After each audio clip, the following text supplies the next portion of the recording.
Hey everybody, I guess we're live now. I thought I was live a minute ago, but YouTube had a little hiccup, so I think we're good now. Thank you guys for being here. I appreciate you coming to hang out. We are headed back into Duskwood. We have a couple level 28 quests. I need to figure out the Legend of Stalvin. We left an item somewhere that I didn't pick up.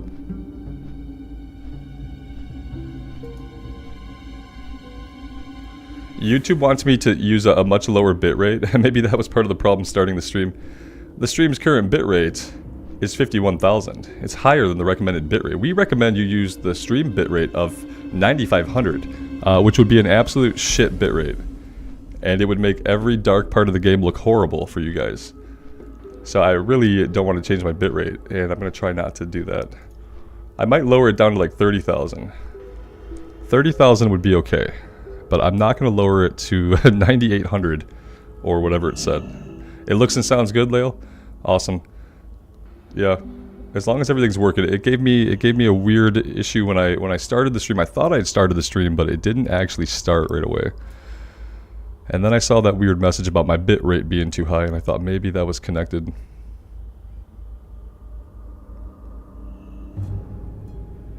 Jittery, my day's been pretty good. Yeah, I can't complain. It's been a good day here. We're not dead yet, so...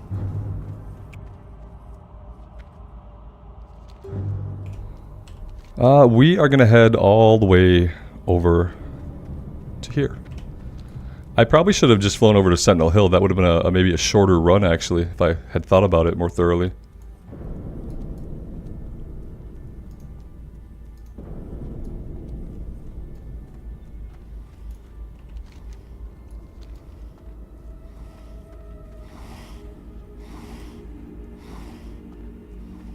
We're taking the scenic route out of town, yeah. Because I can't steer the character and look at chat at the same time sometimes. Whitney, thanks for being here. Appreciate you stopping by.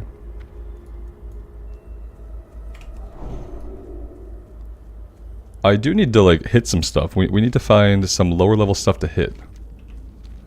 Because our sword skill is not maxed out. Our sword skill is 155 out of 175, which is actually not awful. It's not terrible. Moseth, good afternoon, man. Thanks for stopping by. Oh, Stitches. Oh, dear Lord, Stitches. Oh, no. Let's go hide. Yeah. This seems like a safe place to be. Let's hang out here for a minute and just chill. Oh, it's got some eerie ambient sounds. Perfect.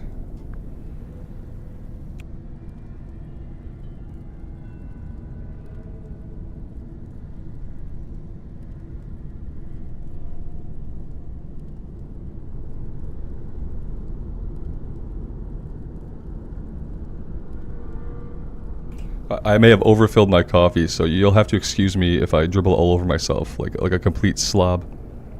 There's really nothing I can do about it. I need the coffee too badly.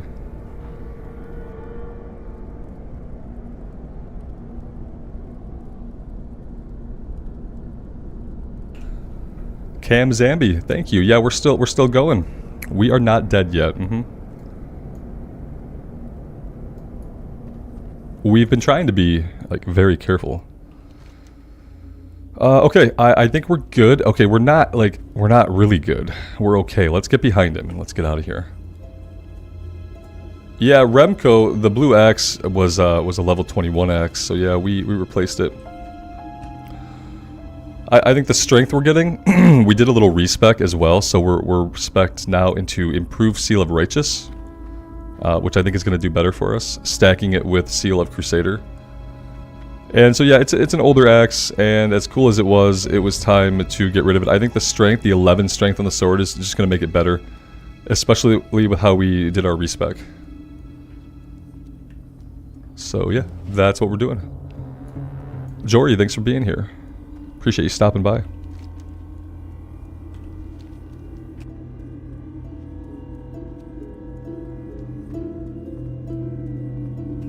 And to be fair, I mean, we've had the blue axe for a while. We got it at level 30, and you know, we're level 34 now, so that's like probably 10 to 15 hours, which is pretty good.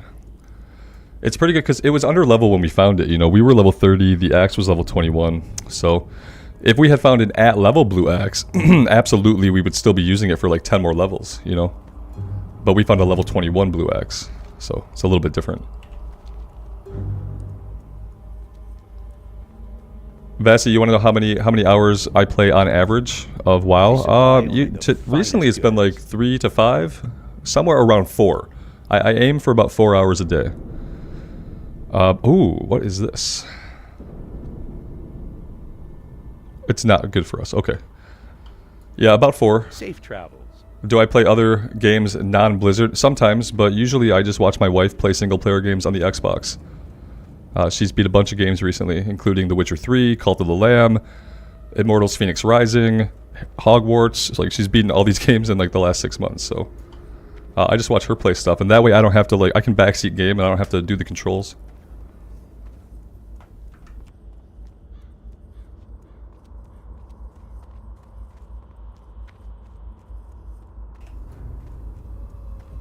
Alexander, welcome, man. Thanks for stopping by.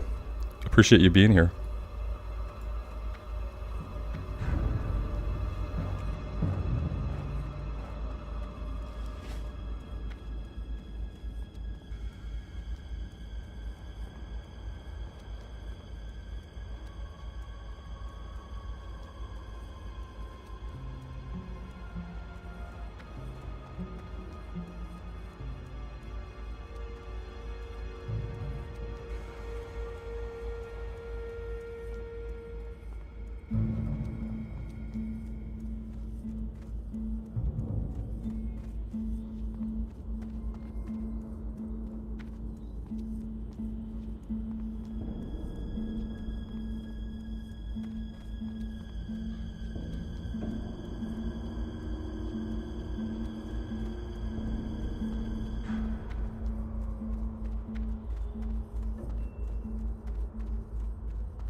The good thing is, when we're done with this quest, we will probably be in a decent spot to head back into Stranglethorn if we want to. We could go back to Ashenvale. That's true. I don't really want to keep traveling out all that way. It is quite a distance. That being said, you know, it's level 28 and 30 quests, which are going to be easy for us. But yeah, I might not head back to Ashenvale. I'm not sure. Is PvP turned off in this server, CamZambi? I think you can definitely flag up for PvP and get flagged for PvP by doing things like attacking enemy mobs from the faction. It's not, I don't think it's disabled. It's an RP server, so.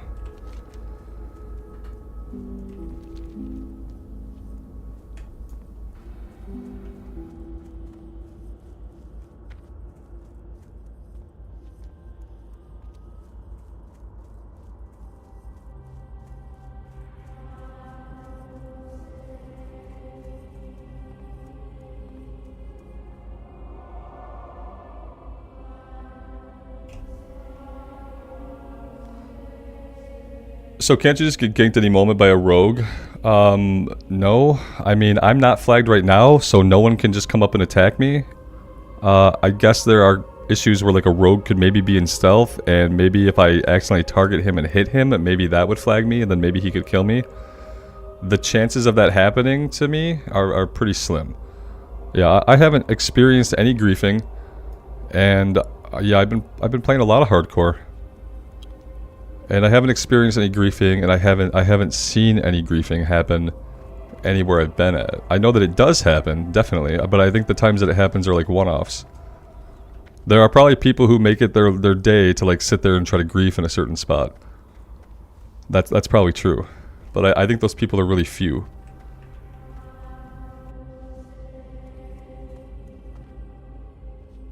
Most people are just trying to do the challenge, so.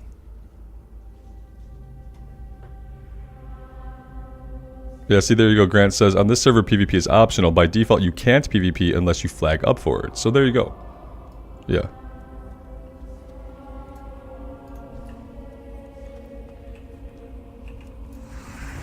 Alright, let's see how the new spec works. So we're going to judge Crusader, and then we're going to use Righteousness. So we're getting the bonus damage for the bonus holy damage.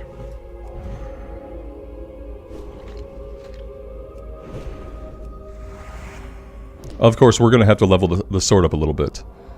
And we can level up on these guys as long as we don't go down into the catacombs yet. I don't want to go into the catacombs until we are maxed out with sword skill, if we even have to, which we might not. Also, things to be conscious of, Morladim. Yeah, Morladim, let's go ahead and we'll hit him with a skull. And that way we can see him coming from a long way off. We don't want to get attacked by Morladim. Let's level up a little bit on these guys, that'd be a little bit safer.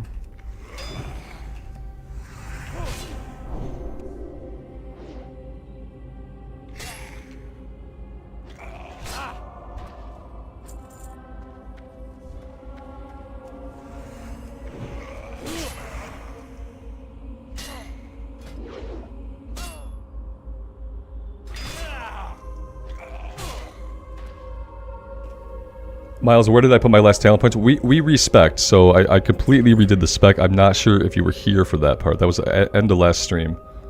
So I respect out of Seal of Command, so that we can use the sword. And to balance it, I spec'd into Seal of the Crusader, and into Seal of Righteousness. So now we're judging Crusader, and using Righteousness, and we're going to get a bunch of extra holy damage. So that's what we're doing right now with the faster sword. Yeah, because the sword speed is 3.10. I don't like the build we had going anyway, really. You know, that was kind of my thing, is I don't really like Seal of Command. People kind of convinced me that it could be better, so we used it for a while. But I kind of like this. I kind of like this rotation a little bit more.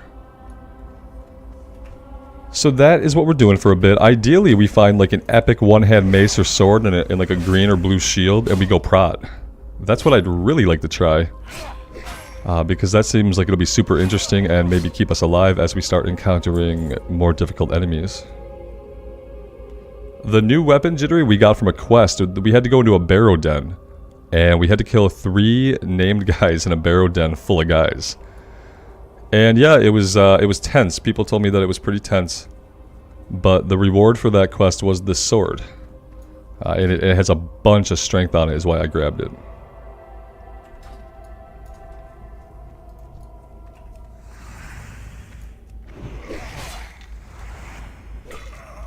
Oh, these healers, these level 26 healers, we're not even getting kill XP from them. So there's that. Then again, it's not taking really any effort to kill them. So I don't mind that part of it. Oh, Grant, I'm not going to AoE farm, man. Absolutely not. I'm bad at that kind of stuff anyway. I couldn't figure it out on the mage. I'm not going to try it on the pally. No, it's just for, like, survivability, basically. Yeah, it would be cool to be able to pull, like, 2 enemies sometimes and just be able to competently deal with them. So I wouldn't mind doing that, but we're not going to do any AoE farming, my man. Absolutely going to stay safe, yeah. So I just want to do it to check out the survivability of it and, like, kind of how it feels. You know, when you play a class to get to 60, you got to play for, like, 250 hours. So I'm definitely all about trying different builds and experimenting with different stuff. But we're probably not going to do any AoE grinding, for sure.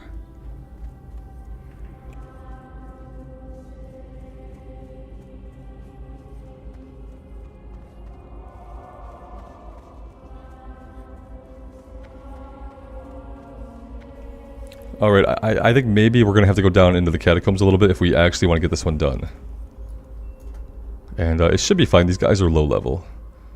What all do I need? I should pay attention to our actual objectives. I need warders, I need healers, I need raiders. Okay.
Ivan, I don't think I'm going to pick anything up, man. Nah, I thought about picking up either skinning or herbalism, but ultimately I decided I don't need the gold, and I don't really want to go back and level it up out of a mixture of laziness and sloth, and mainly laziness. I just don't want to level something else up. I just want to keep going, you know. We're going to keep mining, and we're going to mine some stuff and sell it still along the way, you know. But it's kind of a load off for me to not have to worry about blacksmithing. I just needed to be done with it. I wasn't enjoying it. It had become like a burden that I didn't want to ever deal with. So I was sick of the bags getting full, and I didn't take anything else because I don't feel like going back to level it up.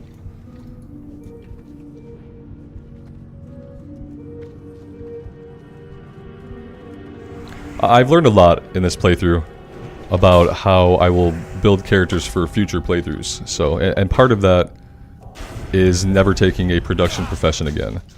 Part of that is probably just running, just herbalism alchemy is probably what I'm going to do from now on, because I know I can sustain that. I know it has value to me. I know I care enough about it to farm it when I have to. Alright, we had a question before. We were asking ourselves, and I'm not sure how many of you guys were there, can we stack different scrolls? In Classic Era, can I have a Stam scroll and an Int scroll active at the same time?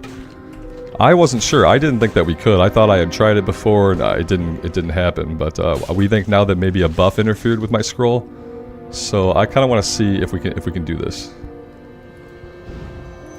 Absolutely, we can. That's great. Yeah, a buff must have been interfering with the second scroll I had tried to cast the time I tried to test it. So this is really awesome. I hope that we can find more scrolls. I love stacking things like elixirs and scrolls. That's awesome.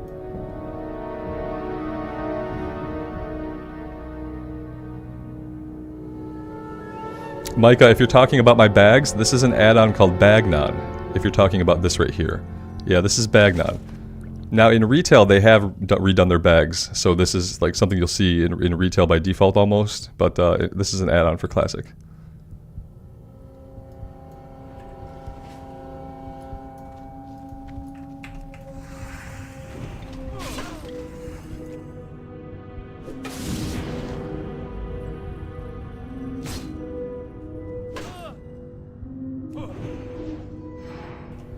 Yeah, thanks guys for kind of helping me understand how these work, because I definitely didn't, and now I think I have a better idea of what we can do with scrolls, so that's awesome. And can we stack potions too, or would do potions kind of work the way abilities do? Like if there's a stronger potion or stronger scroll, it won't go on, or can we stack a bunch of scrolls and a bunch of elixirs? And why can't we have Inscriptionist in Classic Era? How cool would that be?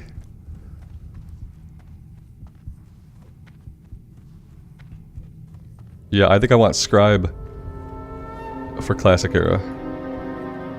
Just to make scrolls. They, you know, obviously there's no glyphs, right? But I feel like just to make better scrolls, maybe like you would be able to make scrolls that are better than the ones that you can make for other people. That would be really cool. Yeah, I'm gonna check those vendors, Alex. I have to like make a note to check, because like the limited inventory that they have, like I have to actually check every time I'm there.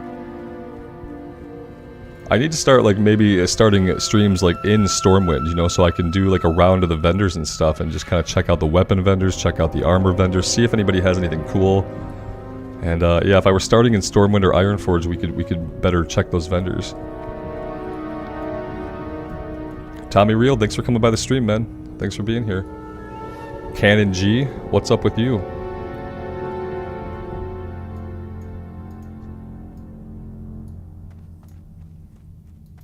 What are we looking for here? Oh, we need raiders. Are there not raiders down here? Are all the raiders mainly up on top? I think that they are.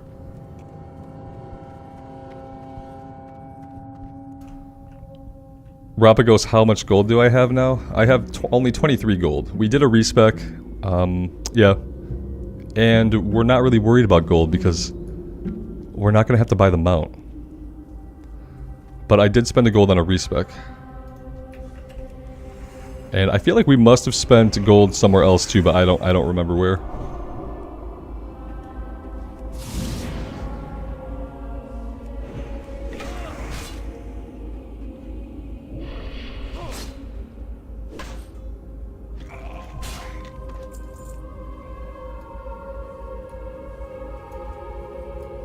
Why do I have a feeling that the raiders are going to be really, really hard to find with all the people here? That's kind of the problem. Like, at level 30, we'd finally gotten into Stranglethorn and there were less people, but we're coming back here to Duskwood and there's still a lot of people in their 20s. So, getting these raiders might not be super easy. Especially because there don't seem to be a lot of potential spawn points for them. Maybe some more will respawn down below. Mounts at level... Mounts... Oh, why don't I buy a mount? I'm not going to have to pay for my mount because I'm a Paladin. So, Paladin, I'm going to get my mount at level 40 for free. It's going to be a spell that we cast to summon the mount. So, I don't need gold for my mount on the Pally. Pallies and Warlocks get their mounts for free. And I don't have to buy the riding skill either, so... We are in the clear for that. It's pretty awesome.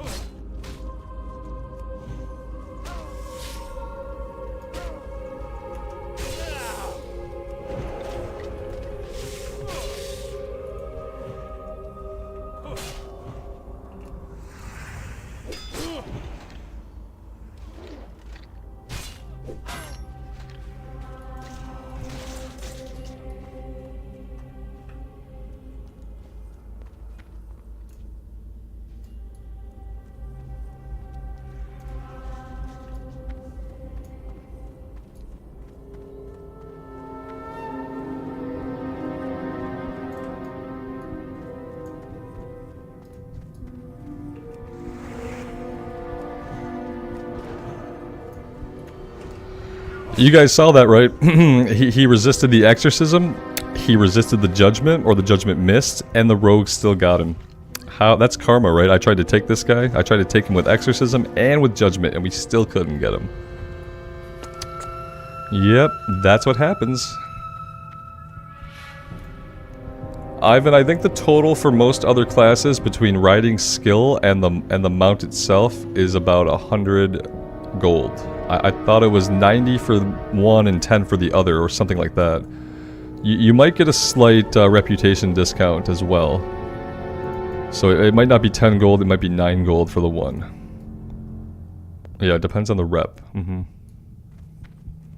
But yeah, it's basically 100. You need to basically save up 100 gold. And like, yeah, the 90. 90 with rep, 100 without. There you go.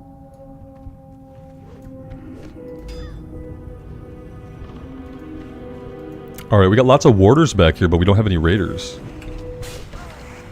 I guess as long as we're getting a little bit of kill XP, it's okay.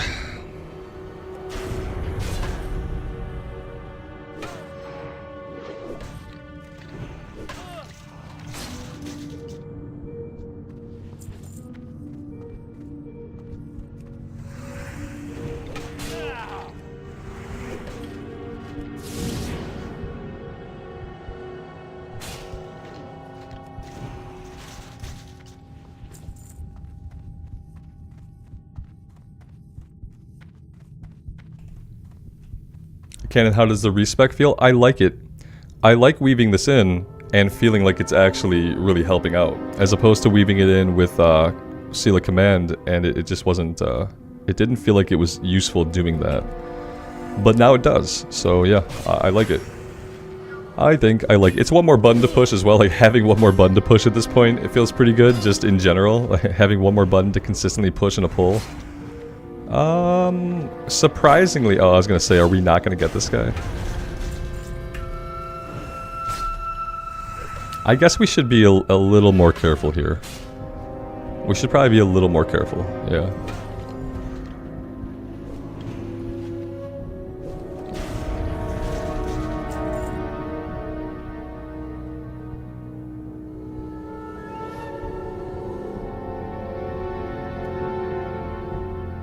Next time we're in town, I need to remember to buy some water.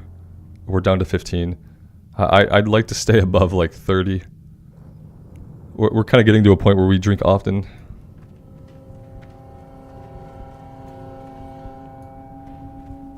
I'm really not convinced we're going to find many of these guys down below. We might have better luck just kind of lurking up top.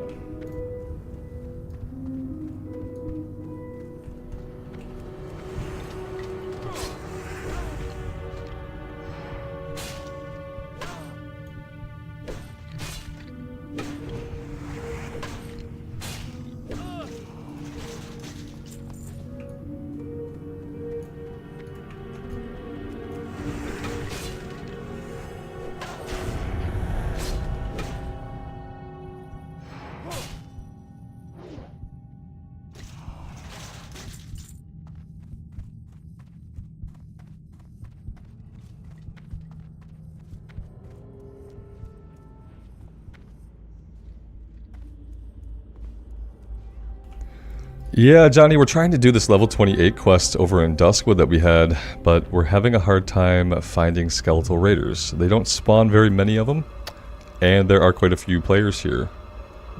There's more Ladim. I want to keep that on him if I can. Oops. I do need to go grab this raider though. That's what I need to do. I don't know how well that's gonna go. I'm gonna pull this guy maybe far away. Maybe somewhere this way.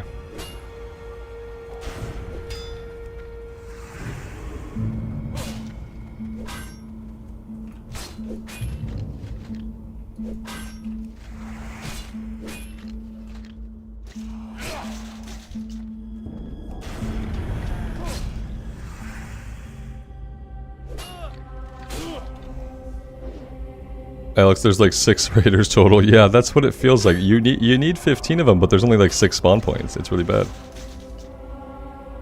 Johnny, your mage just died? I am so sorry about that, man. But thank you, though. That's super generous of you. I'm sorry your mage is dead. All I can say is go again. Do you think you'll go again on another mage? Do you think you'll try something different? But yeah, we should get some Fs in the chat, please. Absolutely. It's sad to say anything, but like I want to say like I hope it wasn't a high level, but really I just don't want people to ever die, so there's not really a good condolence. There's no good condolences for when somebody loses a character.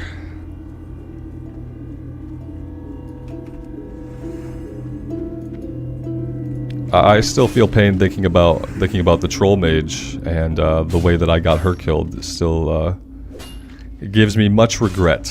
Yeah, much regret. That character probably would have been like level 40 something by now. Oh man.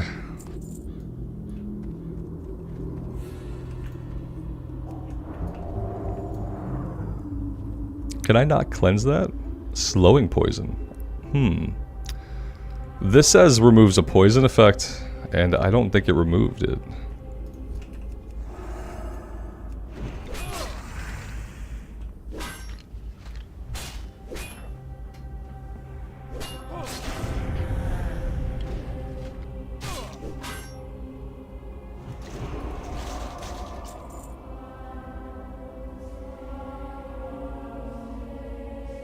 The pillagers are awful. We waited till we were such a high level to take on the pillagers this time around. And I just kept putting it off and putting it off and putting it off. Yeah, a rogue will probably tear him up. I would say if you can, try not to do the pillager quest until you're like level 18 or 19. If you can, because sometimes you run out of quests to do and it's hard. But I will never fight the pillagers again unless I am level 18 or 19.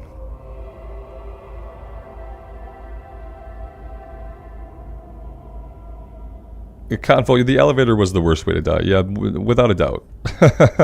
Without a doubt. There should be airbags at the bottom of the elevator, you know. Let's like hashtag install airbags. You know, the kind that like they get jumpers to jump off buildings onto when they think they're gonna jump. They put the airbag below to see if maybe they won't break their neck. We need airbags at the bottom of the elevator. I don't know why this hasn't already been done. This guy tagged this raider. Yeah, he tagged the raider and he didn't aggro the healer? How did he do that? How did he manage to tag the raider? The raider ran right past the healer and didn't aggro him. Well, that's interesting. Huh. So the pet didn't go in, he just shot him. Okay, okay. I see. These are all warders. Absolutely useless to us.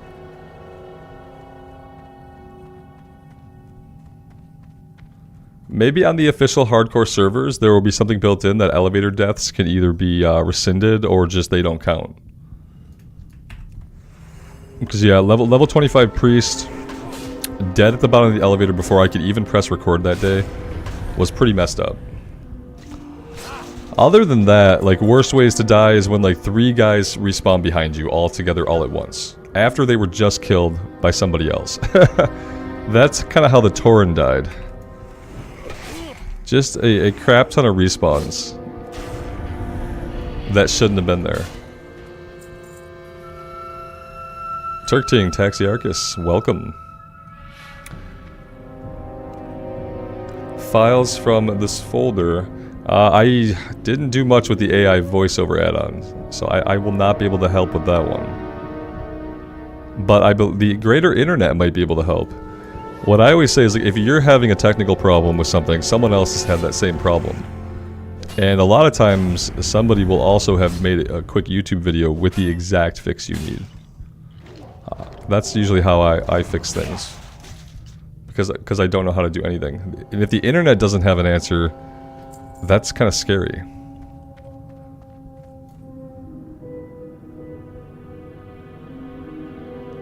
If you're trying to get the voiceover AI add-on to work, maybe just delete everything and reinstall. Unless, because I didn't have to move any files manually when I got it working.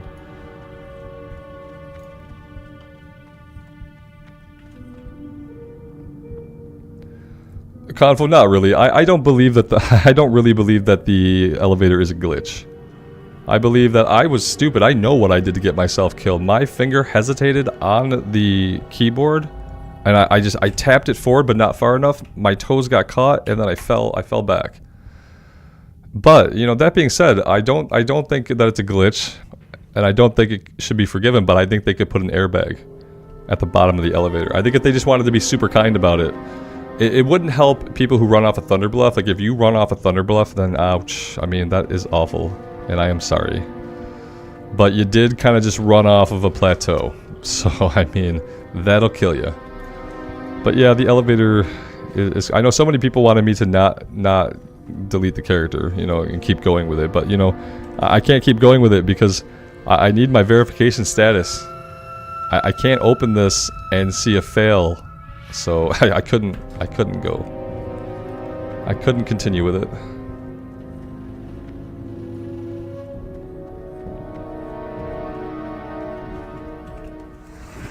Some of the people that were here have cleared out, so maybe we can finish this one up. Wait, what did I pop? Oh, I popped bubble? I didn't want bubble. I tried to pop purify, and I popped our bubble. How lame is that? 5 minutes.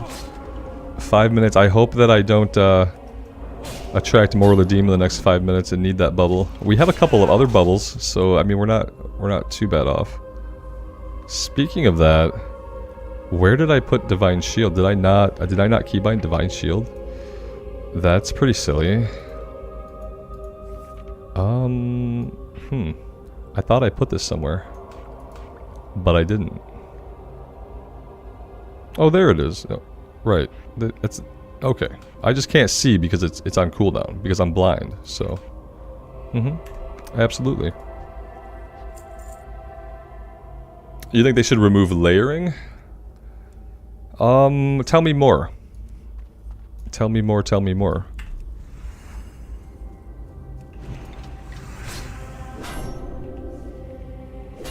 I don't think I know enough about what we're talking about. I know about layering, but I don't know what problem it causes that needs to be removed. So I guess I need to know a little more, I guess. What problem does layering cause that we want to get rid of it? That would be my question. Because I say if it isn't broke, don't fix it. So if it's not actually causing a problem, let's not change it. But if it is causing a problem, then sure, it should definitely be looked at.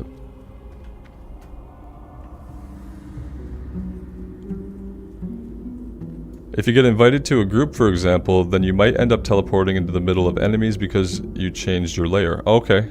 Yeah, I think I saw something like that happen to somebody. Maybe in like an Asmongold clip or something. He was checking out. Yeah, I get what you mean. Like if you're standing in dead mines, right? You're like soloing in dead mines, which you shouldn't do. You shouldn't solo in dead mines in hardcore.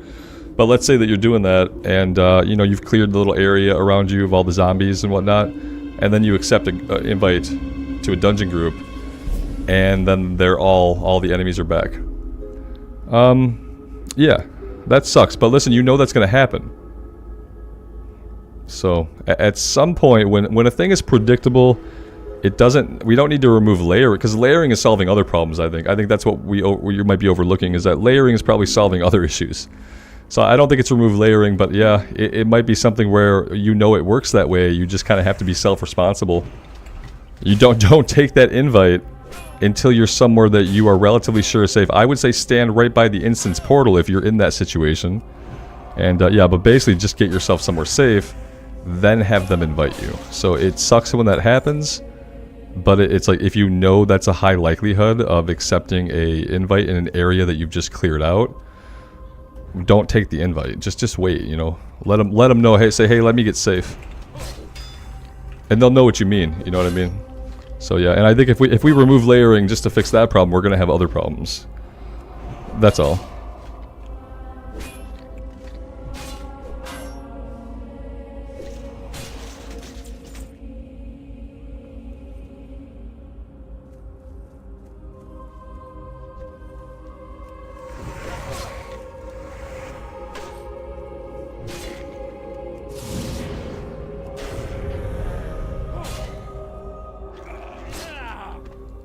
Oh, there's our buddy. He's coming in. Let's back up and we will hide back here. I don't think he walks all the way back. But maybe he does. You know, he's only level 35 now. He wouldn't slaughter us. We'd probably have more than enough opportunity to get away from him. Still deadly, obviously, but not as bad as when we were like level 25. Not as bad. Confo, from what little I know, I'm assuming that, like, layering, we're splitting where the players are at. So, like, already in hardcore, especially in the early levels... Oh, shit, he's coming this way.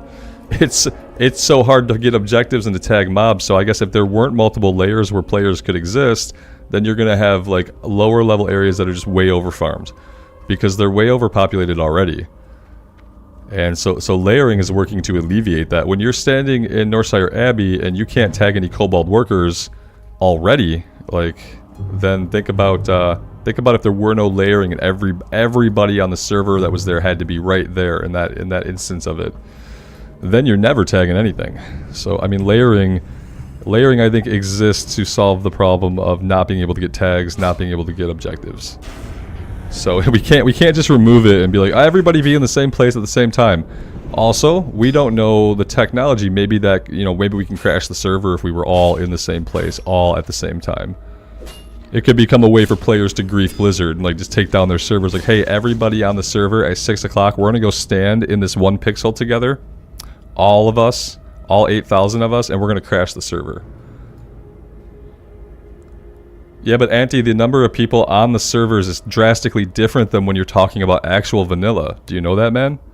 Like, the number of players on a real vanilla server back in 2004 was not as much smaller than what the servers hold today. You should look at some of those numbers. I think it was either Preach or Bellular that had a good video about it. I can't remember who. But yeah, the amount of people that they crammed onto a server. Like, when you look at like a high population server in actual vanilla back in 2005, that high meant a number, and the number that it meant is much smaller than today. I hope that makes sense. Nixium just dropped a great rant about the trading post issue. What was the issue with the trading post, Nerdstrong? Don't people generally like the trading post? Taxiarchus, is it against the rules to chat with other players in WoW Hardcore? No, I mean, you can group up in a dungeon, you're going to chat with those guys. You can't ask people for help. So you can't be like, hey man, you go left, I'll go right. We'll clear this together, even though we're not grouped up. You can't do that, but I mean, yeah. You can, people have typed things to me. They haven't been very nice things, and I've turned off all my chat bubbles and all my /say, so I can't see people talk to me anyway anymore. But I don't think it's against the rules to chat with other players, you just can't ask for help.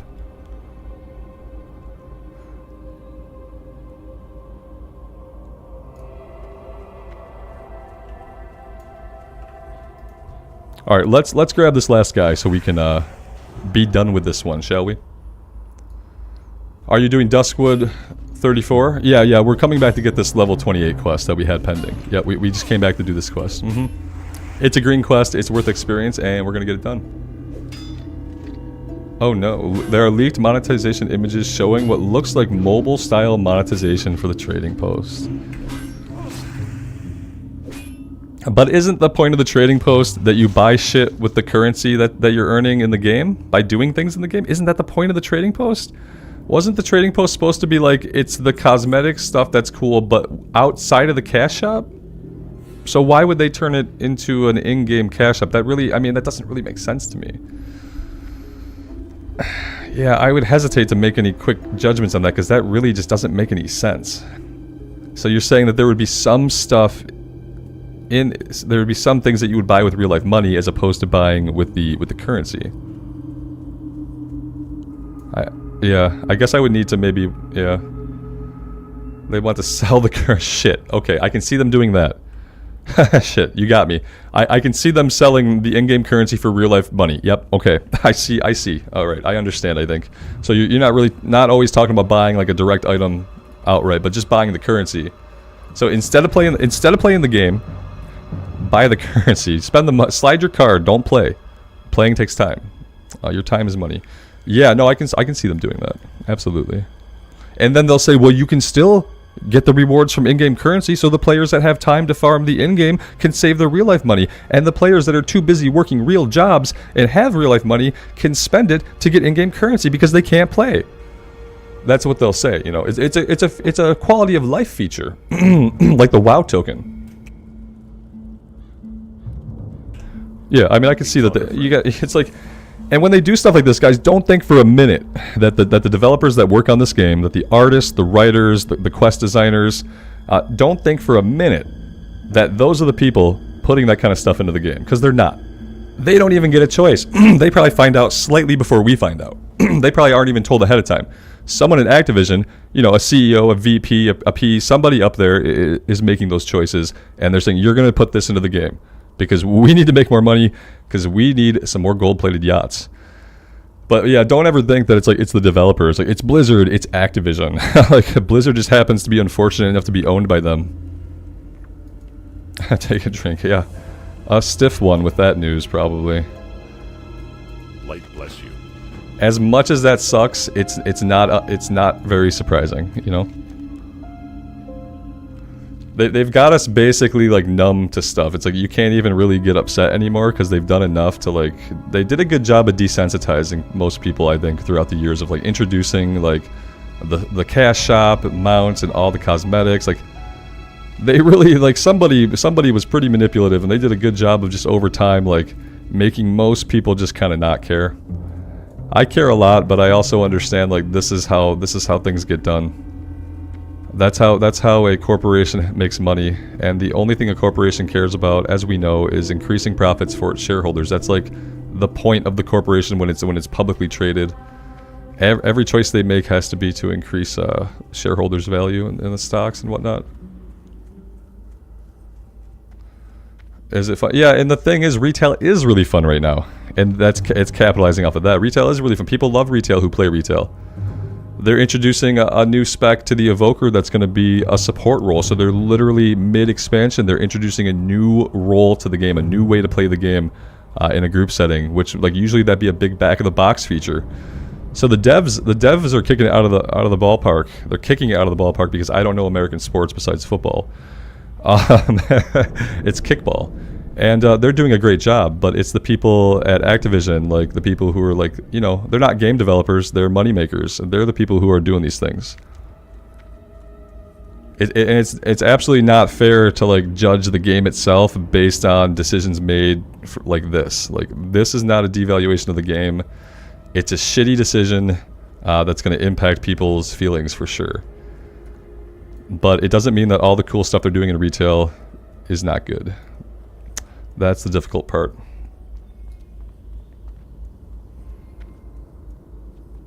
Turkteen said, my company went public 2 years ago. Shareholders are literally the worst thing to deal with. Abso-fucking-lutely. They have no idea what they're doing. They just follow the margins. Yeah. These aren't people who know anything. They don't know anything about video games. They don't know anything about anything. They live in a different effing stratosphere than people like us. And yeah, they don't care. They're reading the magazines they read, checking the news they check, talking to their people. And then they're coming back and saying, hey, why aren't you guys doing this? Why don't you guys have a way to sell this currency? We see that other companies do this. Why are we not doing this here at Activision? That seems like that could make us some more money. And then they're like, oh shit, yeah, we'll look into that. And then they have to do it, you know? But the devs of the game, like the artists, the writers, they don't find out stuff like that until like it's baked in, until the deal is done, until it's going to be in no matter what. You know, it's a done deal. They have nothing to do with it. They're just doing their great job, you know, making content, cranking out content at an alarming rate, and then all of a sudden, boom, new way to spend money in World of Warcraft. And they probably feel just as bad as the players when stuff like that happens. We're lucky that they seem to be making a quality game while also doing this kind of stuff. Because the alternative could be we could be in Shadowlands still, or have a Shadowlands-like expansion, and they would still be trying to do this kind of stuff. That could be the alternative. Do I need to go back to Darkshire? I mean, where did this quest turn in exactly? Oh, we turned it. Robert, I haven't been paying attention for like the last 20 minutes because I've been running my mouth. We turned the quest into Sven, because of course we did. Of course we did. Right? I'm so on this now. The thing is, like, I'm planning to play some retail sometime either tonight or tomorrow, so this is like just kind of disheartening news, but at the same time, it's like, well, I'm not really there for the trading post, I guess. Although I thought the trading post was cool, I did think that it was a cool thing to have, like, cosmetics and cool stuff in the game that you can buy with currency that you earn in the game. That was cool. Is that devalued when you can spend real-life money to get that currency? Yes, it absolutely is. Because, yeah, at least with the trading post, it was like, that was a sign of effort you'd put in. Now, it seemed like you got quite a bit of currency. It didn't seem like if you were actively playing the game that you wouldn't be able to get stuff you wanted. But yeah, if we're going to be able to swipe a credit card and just buy a bunch of currency, I guess that does kind of devalue people's efforts, which is the big thing people don't want. You never want to feel like you did a bunch of stuff to get an item that looks really cool, and somebody else swiped their credit card and didn't play the game. And like, why do we feel that way? I don't know, but there's something just innate about that feeling. You know, you hate feeling like your effort is invalidated. Like, in a multiplayer game, you're gonna feel that way. If it were a single-player game, then you would never know. It wouldn't matter. It's not the same in, like, single-player games, I don't think. Alright, we got stitches. We've got a stitch. Let's let him get ahead of us a bit.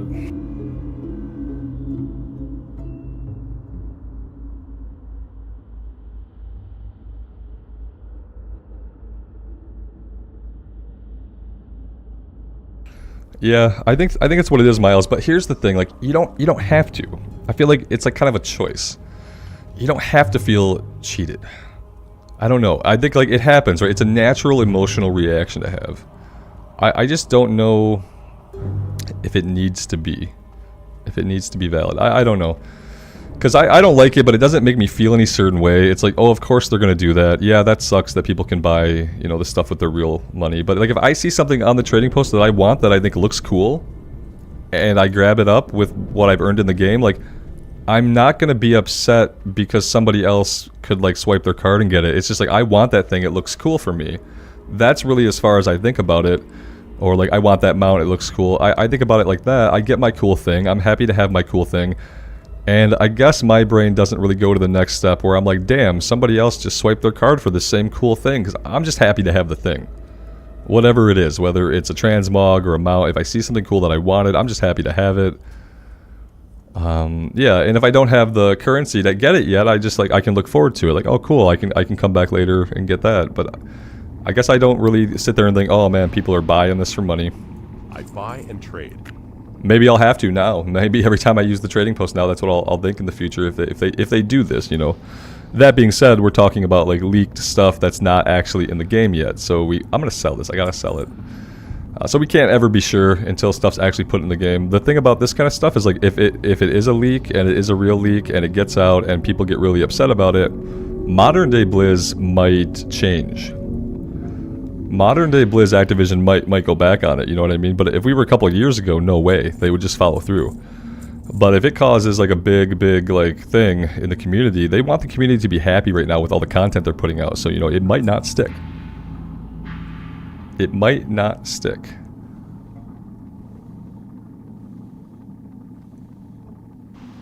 Trondivar, I'm less bald than you imagine. Yeah, I can grow hair, man. I usually just keep it really just non-existent. I buzz it off. I gotta buzz it off soon. I'm gonna buzz it off today or tomorrow. I don't shave my head, but I buzz it all the way down. I sweat a lot, so it's easier to deal with. I could grow like a really unimpressive head of hair. I can grow like a spindly, thin head of hair, and it would be fine, but it wouldn't be good. So I just get rid of it. Nerdstrong, thanks for posting that. I appreciate that. I'll take a look at some point.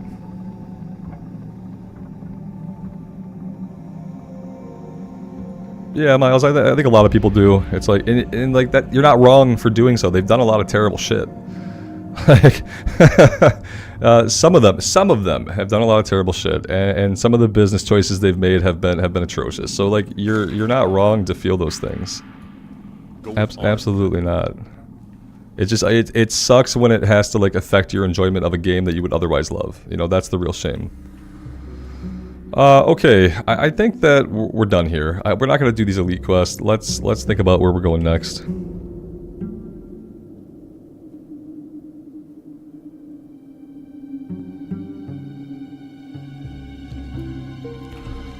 Yeah, but Auntie, is WoW dying though? Because I don't know if there's like, I don't know if there's proof of that, and I don't know what like a dying state would really be. Where do we say it's dead? Like how many users, how many active users do you have to shrink down to before someone could say WoW is dead? What if it has, you know, 50,000 people that religiously play the game forever, like 100,000 people? You know, what is need help? What is dead exactly? To me, dead is where you stop making new content. To me, I guess an MMO would be dead if you're just done. You're not making any more expansions, you're not making any more content patches. When the game is abandoned entirely, I guess that's what it would take to be dead. I don't see that happening to WoW. Not really any time in the near future, because I just don't see it.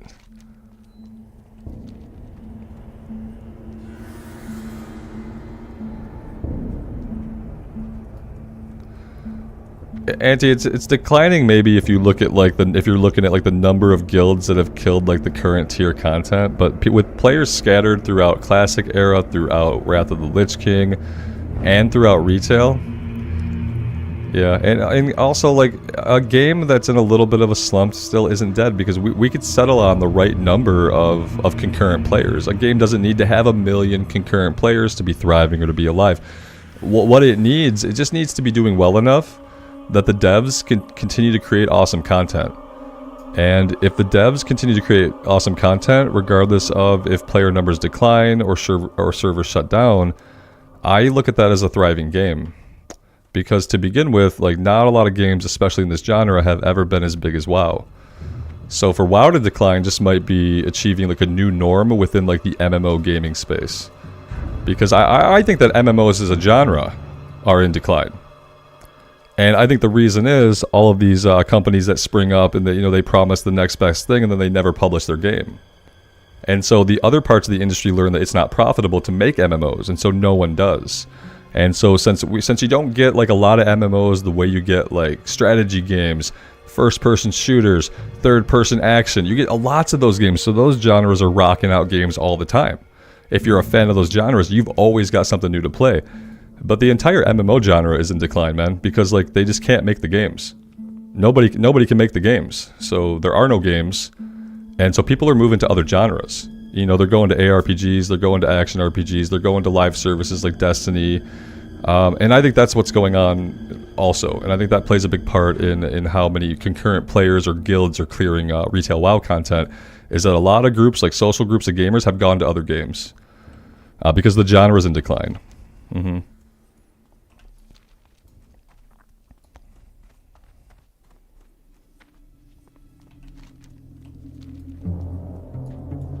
Like, think about some of the most popular MMOs are the classic ones. WoW Classic, Old School RuneScape. Lots of people love the EverQuest Fresh Start, Progression Fresh Starts.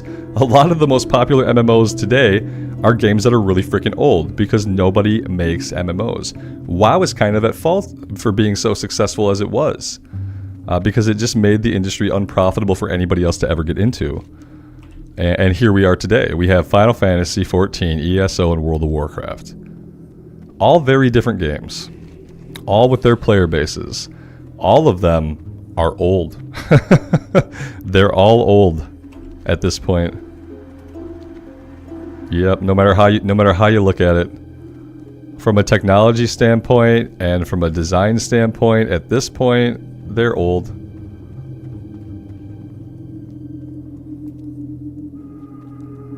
Nerdstrong, I think that's exactly what most people do. Yeah, they see that they're not gonna get some like awesome new MMOs anytime in the future, and they go check out other genres, and then they find that they really like those other genres a lot. And then instead of coming back to something like WoW that feels stale to them, they stay there.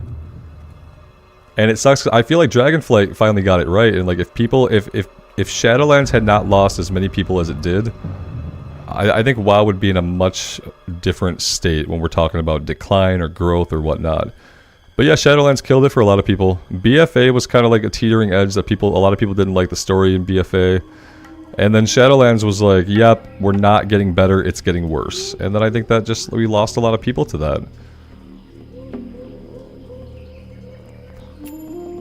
I don't really count Lord of the Rings as like a super active MMO. You know, I know people, there is probably like that hardcore player base that can sustain the game, right?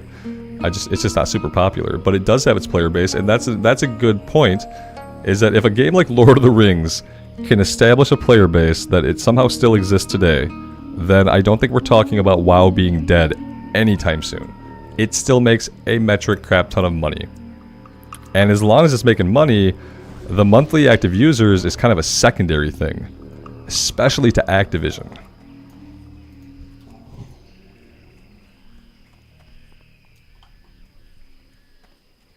And Nerdstrong, do you think that you skipped Dragonflight because of Shadowlands? Like, just because of the journey that got you through BFA to Shadowlands was like a miserable one? Or did you just objectively look at Dragonflight and say, no, objectively just not for me?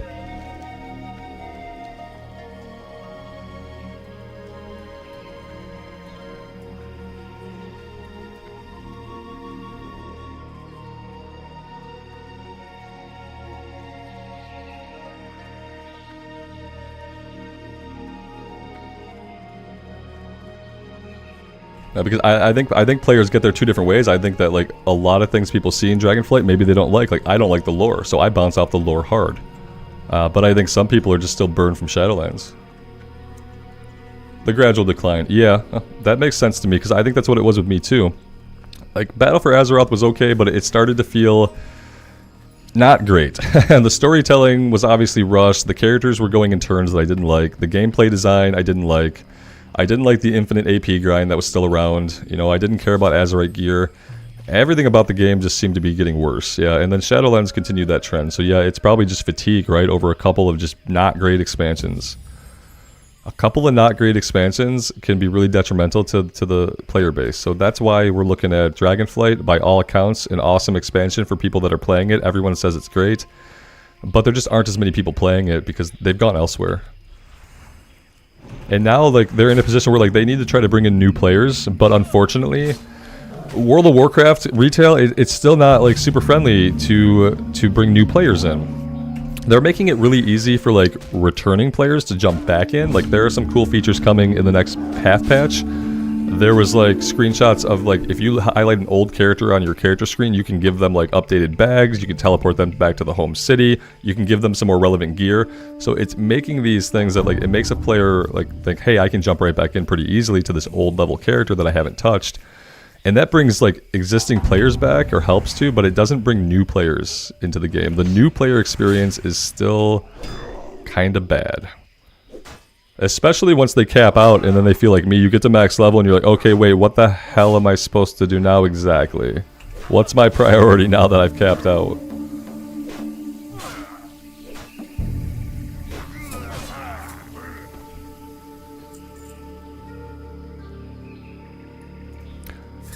Turkteen, yeah, that's a good point. I did not get 2 characters through Shadowlands leveling either, and I tried, even trying to do Threads of Fate, just grinding World Quest was so boring that I couldn't do it. And so yeah, I never actually got a second character through that content. Because even if you just had to do it, it was all the same stuff, yeah, exactly.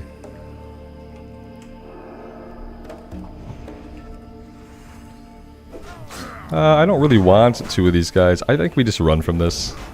We could probably find weaker guys to get ears from.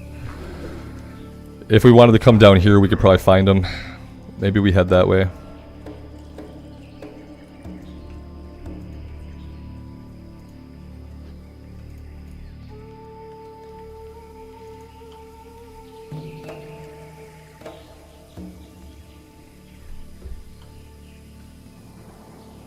I think Dragonflight, though, has done a lot of good things for alts. I feel like, from what I hear, like, having an alt in Dragonflight is pretty good. Like, it feels pretty good compared to the past. You know, then they have all the skips. There's, like, a ton of skips. It's like, if you want to get that alt up and get it current, it feels like it'd be pretty easy, too. Grant, you lost your level 34 warrior Saturday to these trolls? Okay. Yeah, I'm sorry, man. I'm gonna stay out of there, for sure. I don't like the look of pulling 2 level 34s. One of them might have been a level 35. So, yeah, we're not going to do that.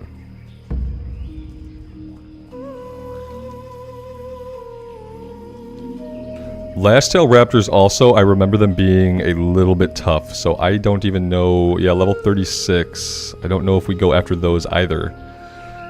We really should have headed to Arathi Highlands and done the Northfold Manor quest.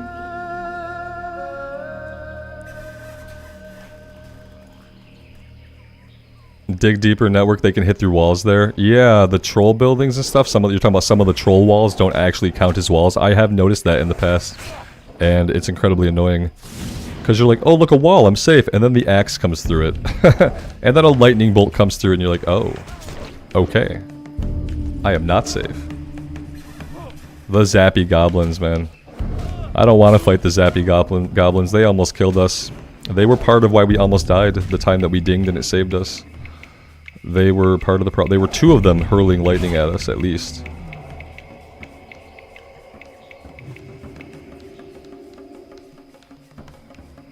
Corin, I would say just jump in and try it, man. I mean, you get it free with your sub, so really there's no reason to...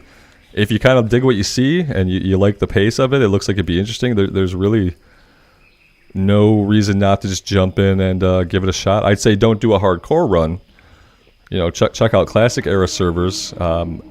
Any of them should be good. Look for the high population servers. And give it a shot.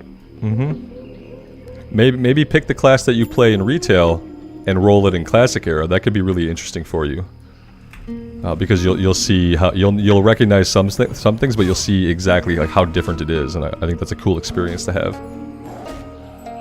Is it more of a sandbox playstyle? It's questing still. It's still questing. You're going to a quest hub, you're picking up the quest, you're going out and doing them. The difference is in the classic era, when you go to a quest hub and you pick up a quest, the quest objective is far away. That's like the easiest thing. Differentiation is like you can pick up a quest up here, and you can have objectives anywhere. You pick up a quest down here, and you have objectives up here. Whereas in retail, you pick up a quest here, the objective is right here. Or it's right here. Or it's right here. It's within like 20 feet of the quest giver in retail. So it feels more sandboxy because you're doing more traveling. And also, you don't even get a mount to level 40, so you're on foot a lot of the time, which also makes the journey feel more meaningful and helps you get immersed into the world a little bit more, in my opinion. Yeah, it's all about the journey. I mean, there's endgame dungeons and raids, but it's literally all about the journey. Whereas retail is more for like the endgame stuff. That's where retail's focus is. Retail's focus is on endgame content, endgame open world, endgame instance, but endgame is what the focus is in retail. And it's different here.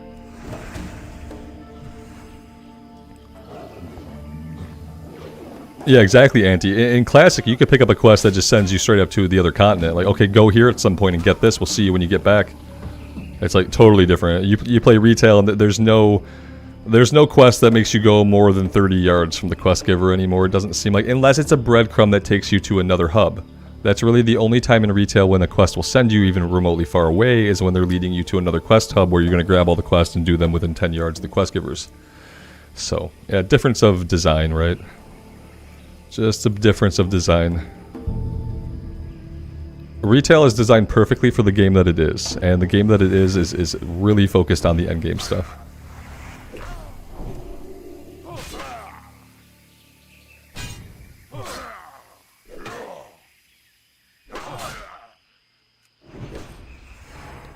Johnny Hoover. I think a lot of people are in that boat these days, yeah. Yep. Like, I'm going to check out retail because I really want to see what this, when they put the class, the new talents for the Evoker, I want to see the support class. I want to see what it's like to play a class in WoW that that doesn't heal, doesn't tank, but isn't expected to top the meters, and they also offer all these boons to their allies. I really want to see what a support class is like. And unfortunately, that's something I'm never going to get in Classic Era. And that's sad, but it's true. And so that got me super intrigued, unfortunately. I got super intrigued when I saw that it was confirmed that they were getting a support tree. Because that's a style of gameplay that I think I could really get behind. Paul, you don't like the retail character animations? Yeah, I think that's just like, it's an artistic taste, right? Some people like the new stuff, some people like the old stuff, and yeah. I think it's completely okay to say like, hey, I prefer the originals better. I try to enjoy them both for what they are. And I don't know if I have a preference.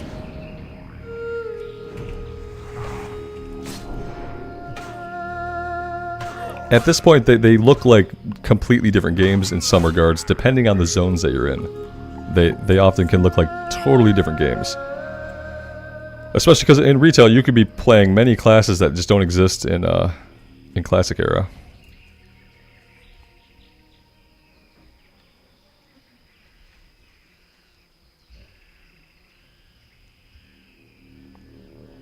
Paul, I mean, yeah, because maybe, yeah, if by support you mean they're just not good enough to do any real role, then yeah, the Paladins in Classic, they just weren't good enough tanks, good enough healers, or good enough DPS to do any of those things.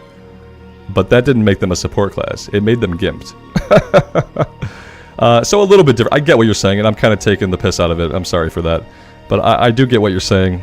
And, but yeah, no, they're going to design it to fulfill that purpose. So you're going to be getting spells that are literally going to be buffing your allies, kind of like probably the way you'd go through like a healing rotation or a DPS rotation. That'll be part of your rotation. So I don't feel like the Paladin was ever intended to be a support class. I think when like a class in Classic Era fell into that role, it was just not really good at doing other things. They weren't like, hey, let's just make this a support class. But that's kind of the road they're going down now.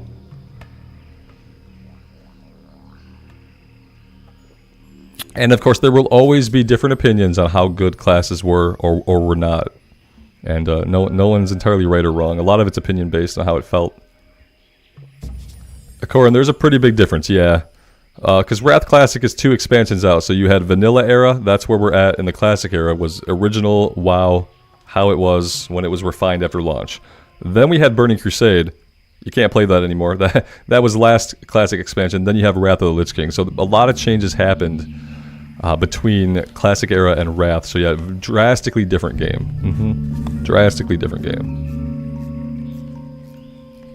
Yeah, TBC, the Burning Crusade would have been more similar to Classic Era. But yeah, Wrath is a whole nother game. Basically, between Retail, Wrath of the Lich King, and Classic Era, you have 3 different games that play entirely differently and that kind of have different focuses. Wrath is kind of the balance between being endgame focused and being journey focused. But it was the one that kind of started to tip the scales towards more of the endgame focus. Because it did a lot to make leveling easier. And whenever you're doing a lot to make leveling easier, that's taking away the journey, right? We gotta maybe run. These guys just effed me up. Look at that lockout. He locked me out of every single thing. Every single thing we got locked out of. Ho ho ho ho, nasty. Oh my gosh. F that. These guys have to leash? Leash? Leash? What are you doing? I'll lay on hands if I have to. I think this is kind of bullshit though. Oh man, no way. I can't believe they followed me that far. That was scary. Shadowlands Classic. 20 years from now, Alex. We'll get Shadowlands Classic. Whew. Okay. Let's just kind of look at where we're at. Yeah, I mean, there's not really any safe areas to be here. So, yeah. Yeah, it gets the heart rate too high up. We're done here for now. we're done here for now. Let's try to get up to the Arathi Highlands. And we'll try to do Northfold Manor. That will probably be a little bit safer than the crap we're getting into down here.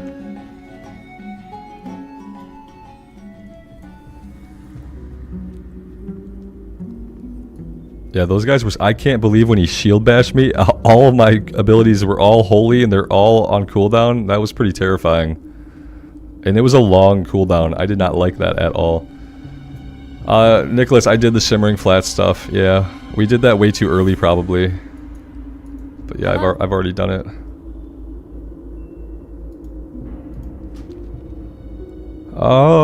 Yeah, it's gonna be a long flight, guys.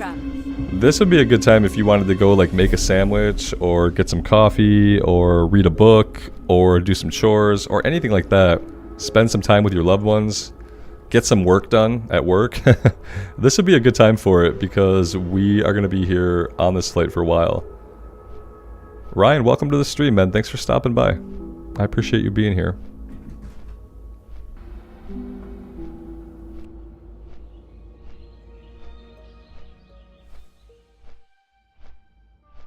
Grant, yeah, good point, man. This is a good example of what Classic is like. Like, we are now on a long flight point because we have to go somewhere else. And the place that we have to go is really, really far away. Miles, yeah, Miles. He says I kid really quick. He's like, talk about Rested XP. And then he knows that there's a small chance that I might. So he quickly says, I kid.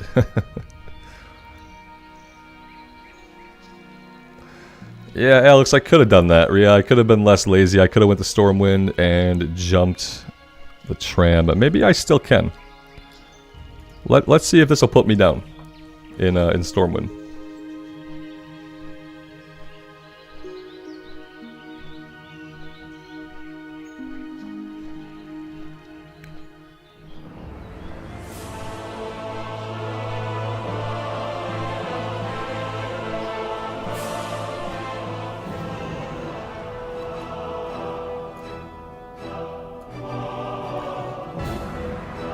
Plauto, man, I mean, the challenge of Classic, whether it's hardcore or whether it's not hardcore, the challenge is getting to max level mainly. The biggest challenge is getting to max level.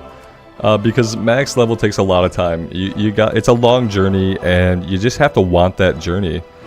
And if the journey is not what you want, you're not gonna do it, and you shouldn't try. Yeah, I think that the journey, because, like, getting to 60 will take you about 200 to 250 hours of gameplay. It's a long journey, and there's so many great zones to see and so many awesome things to encounter along the way. Like, for me, I always just looked forward to the threshold that I could, like, go to the next zone. You know, you always wanted to see, like, what cool biome am I going to get into next? Because they were all so varied and different. And so that was my favorite thing, was, like, I wanted to progress because I wanted to see what was next. I was super excited to, like, see the next zone, see the next area, see what was over the hill. And so, like, inherently, the game, like, pushed me forward by my desire to see more of it. But yeah, definitely just all about the journey. There's endgame stuff, like there are raids you can do. And yeah, people definitely did them. My friend was in a 40-man raid guild in vanilla, and they raided constantly. And they wiped constantly. And but they had a great time. So you can definitely level up in Classic Era and do endgame stuff. It's just not the same as doing endgame in retail at all.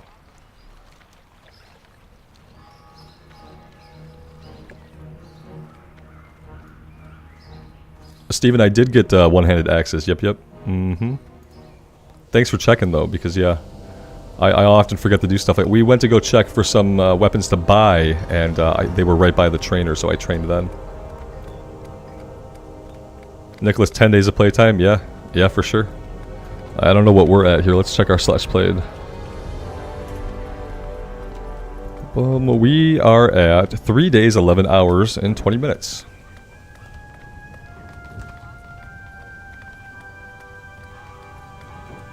80 something? I can't math like that, but I think we're like in the 80s for hours, and we're level 34, so that's something to think about. 80 something hours. Now granted, leveling takes a little bit longer on hardcore because of all the things that we can't do. Because of all the restrictions, and of course because we have to be super safe. So leveling on hardcore probably takes a little bit longer, You're probably gonna like overall the whole journey. It'll probably add like 20 hours to the journey. The things that we have to do to be safe. Where are the mounts? The mounts happen at level 40. And there aren't nearly as many of them as there are in retail, obviously. Yeah, you don't get a mount till 40 in Classic. And that's part of the journey. Your feet are on the ground, and you get to experience each zone with granularity. And that helps you get immersed into the world and give a shit about the world or your character, which is, well, when I started playing games, that was kind of the point of an RPG, was to get immersed in it, to come to love the world and discover things about it. And just to be on that journey with your character and its progression over time through that world. Right, Nicholas, I assumed you were talking about just base villain. Not because you're not that hardcore, but I assumed you were talking about like a past experience, just leveling a character up. Let's not miss this. Uh-oh, somebody's AFK. Get up! Get off the tram! You're gonna ride it all the way back! Oh, that's gonna be awkward. Oh, that's awkward. They're just AFK on the tram. They're just riding it back and forth, you know. I guess it's a safe enough place to be.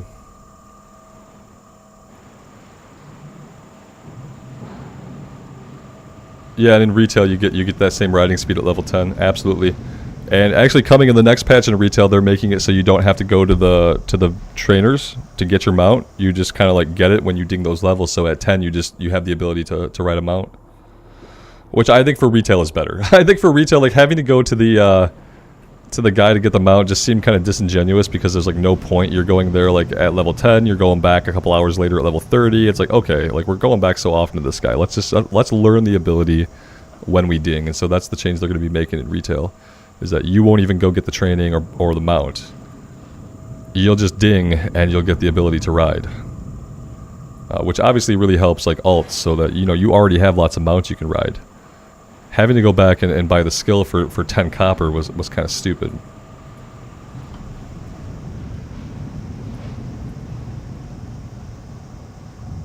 And yeah, another big difference of how, retail is not about the journey. So in retail, they do things to make the journey a lot faster. They want you to get the end game, because they understand that for most people playing retail, end game is going to be what they want to get like much quicker to level up. And I'd say now the leveling experience is in a good enough state that I feel like you can learn your character class while you level up, okay? I feel like that's the purpose that it serves now in retail, is that the campaign portion of you leveling up is long enough for you to get a decent handle on your class. And the way the levels are broken out, the way you get your abilities, the new talent trees are actually really cool. And I feel like it gives retail players the opportunity to learn a class while they level up, and that's kind of the whole purpose of it. It's like just to get you like semi-proficient by the time you hit new content or max level.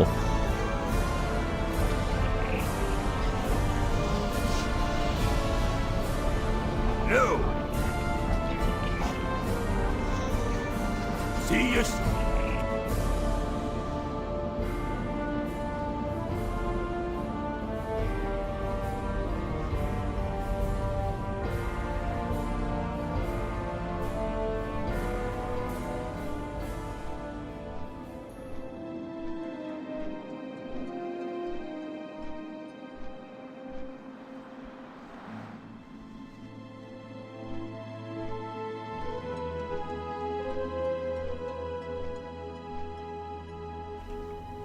Nicholas, yeah, I'm sure it can be. I mean, it made sense to me because it more resembles the classic talent trees.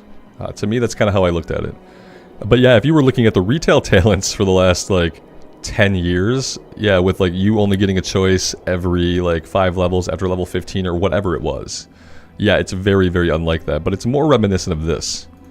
And so I quite like it. I thought it's cool. Now, the talents in retail are very complicated. I'm not super smart, so when I read some of the talents in retail, I go, huh? And then I have to kind of think about it, especially if I don't know the class super well. I have to really think about it. But I feel like if you're leveling up from level 1, it actually flows pretty good if you stop and you read all of them and you kind of think about how they interact with your current rotation. But yeah, I say all this, and a lot of it is... I'm going to be jumping back on retail pretty soon. Maybe not today, but definitely by tomorrow. I do want to get my evoker leveled up. I've been really pulled in by this support role. I really like the idea of it. I'd love to be able to experience the execution of it. And yeah, I feel like I sunk a bunch of hours into Diablo 4 and I ended up not really liking that at all. So I'm going to sink some hours into my Evoker at some point and see how I dig that. And I'm kind of looking for like help from chat, from people who like know what you're supposed to do in retail. I want help understanding the game. Because what I've realized is that I'm not a retail player anymore. So when I get into retail and I'm confused, it makes absolute sense. I haven't been playing retail religiously since probably Legion, but really before Legion, because in Legion I was just trying to raid log. So yeah, of course I get in there and I get into the endgame content. Of course I don't know what to do, because I don't have experience with the endgame and how it's been built up and progressed through the expansion or through recent expansion. So what I'm really looking for is I hope some people will stop by to help me. Help me understand the retailness of retail. Tell me what's relevant and what's not, because on my own, as someone who doesn't know anything, like, it's hard to parse the content that's important to actually get done and the stuff that isn't, and it's hard to find the content that's cool. Like, there's this awesome Blue Dragonflight questline I keep hearing about, but the game doesn't really guide you to it. You kind of have to go to Wowhead and figure out where the NPC is. So it's like stuff like that, you know, that the game doesn't do a great job of driving you to stuff or explaining things to you. If you haven't been playing consistently, it's super easy to be confused. So I'm hoping that I can learn enough to be proficient with it, and then I can judge it more once I understand exactly what's going on and I don't just feel super confused all the time. That'll be a better mental apparatus for me to judge the game and whether or not it's something I want to play. Whereas obviously if I don't know what's going on or where I'm at, I'm going to bounce off that and I'm not going to be able to judge it fairly. So that's kind of my plan. That's kind of my plan with retail. So I want to get the Evoker leveled up and just go from there.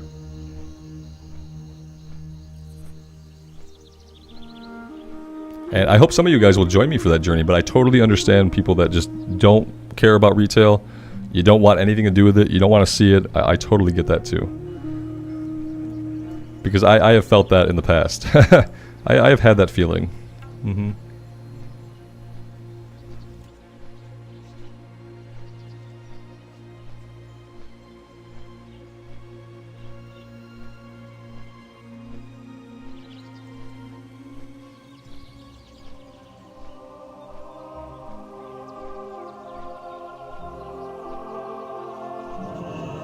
Alright, so we should already have the quest, right? Let's take a look. Maybe not, maybe I abandoned it. Yeah, here it is.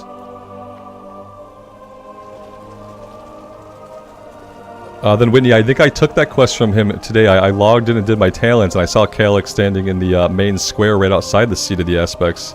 Unless there's a version of him up top. There's like so many different versions of the NPCs. Like, I saw a version of Calyx standing down by the fountain, and I took some quests from him. But I bet there's a version of him up at the top where everybody's hanging out, right? See you around. And that's probably the one I need to talk to get that quest. And that's kind of the confusing part, is I talked to him somewhere, but that was not the one I needed to talk to, I don't think. And it's stuff like that that confuses me when it comes to retail. It's like, I talked to the wrong instance of him in the wrong spot, basically. Maybe because of my level, because I was on my, he's everywhere, he is. I was on my Evoker, so we're like level, we're not max level. I don't know what level we are. So maybe that's different too. Maybe I couldn't do that quest unless I'm max level. I'm not really sure how that works. But yeah, I want to do that quest, and I want to do the human heritage armor quest, but I don't have a human. I have a paladin that I don't really want to level up. So, that's kind of a shame.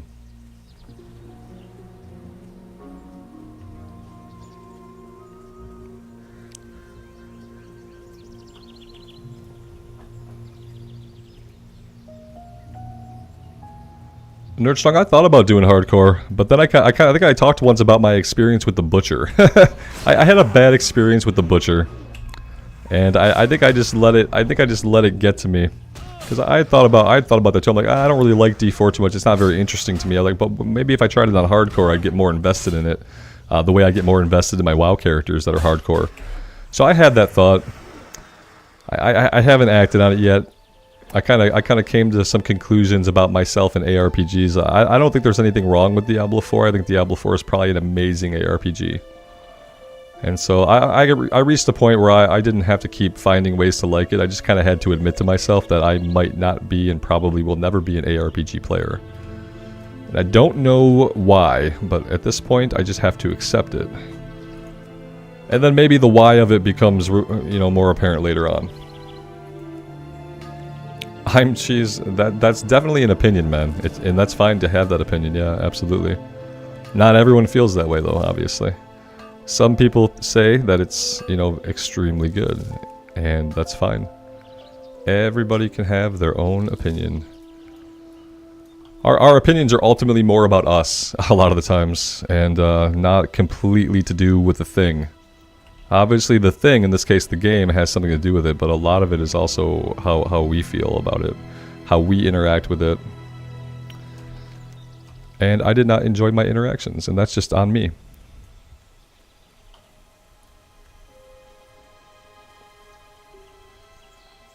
Auntie, I would do D2 Resurrected on stream if I wanted to have like 5 people in the stream, man.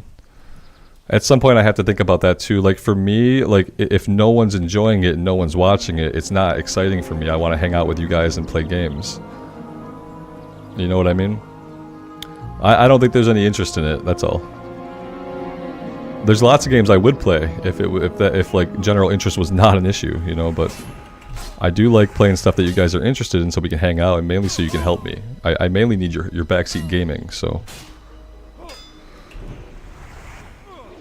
Diablo 1, yes. That would be a game I would be in the stream by myself. Mm-hmm.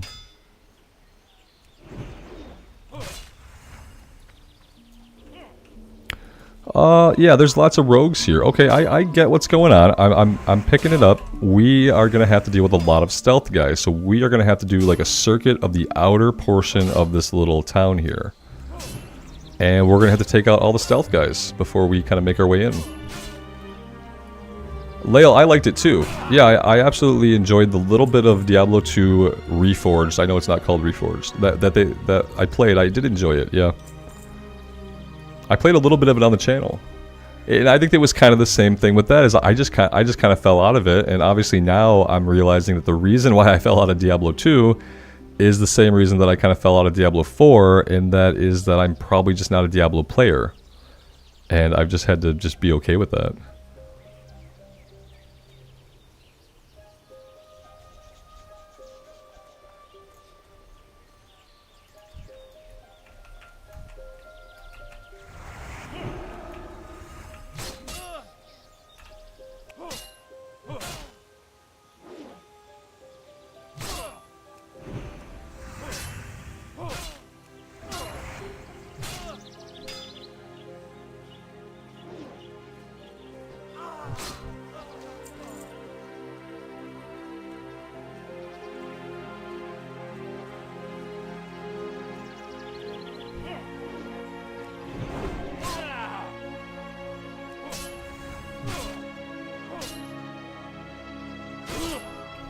I agree. I like the feel of Diablo 2 better, and it just might have been because the graphics were less realistic.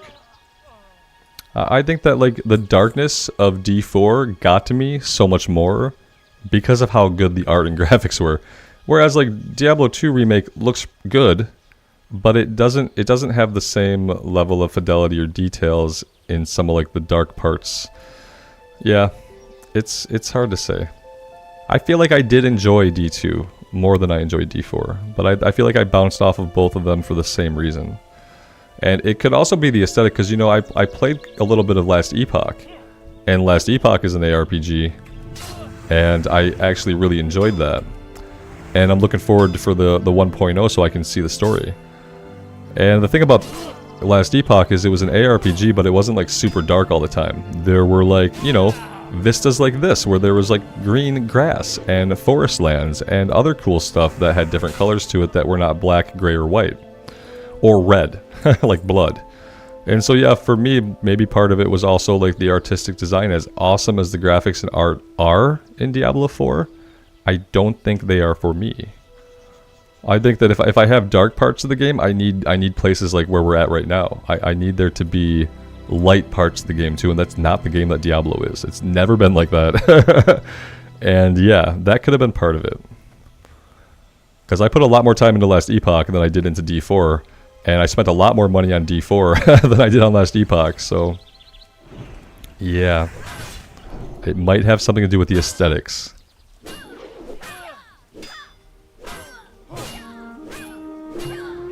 Ra, you do get to see Duskwood in the daytime. It's just super dark. And there is a difference. But I know what you mean. It's super dark. You don't get to see Brightwood. Because before it was Duskwood and like a corruption hung over the land and kind of darkened everything, it was Brightwood. And so it probably looked more like Elwyn Forest, right? But there is a lighting difference in Duskwood when you're in the day and when you're in the night. It's just not as significant as other zones. I get what you're saying. Yeah, you'll never get to see Brightwood. Just Duskwood. But to be fair, if you get sick of that aesthetic, you're like, oh man, Duskwood's really getting me down. You just go into Red Ridge and you feel happier.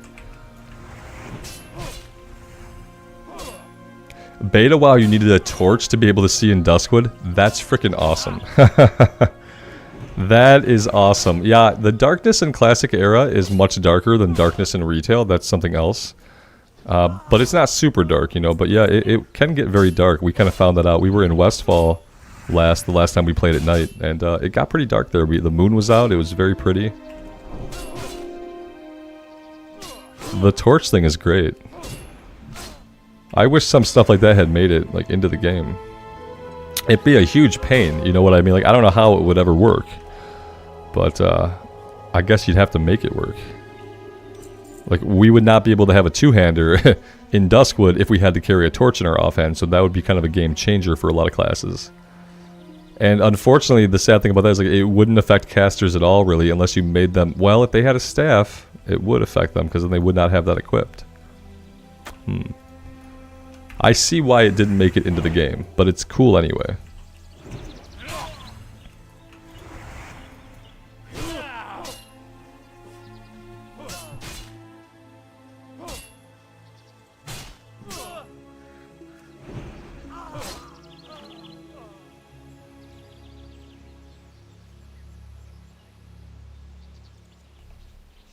A cobalt hat would be cool instead of the torch. To equip the cobalt candle hat. That would be cool. I probably should get some mana back. That would be a really good idea.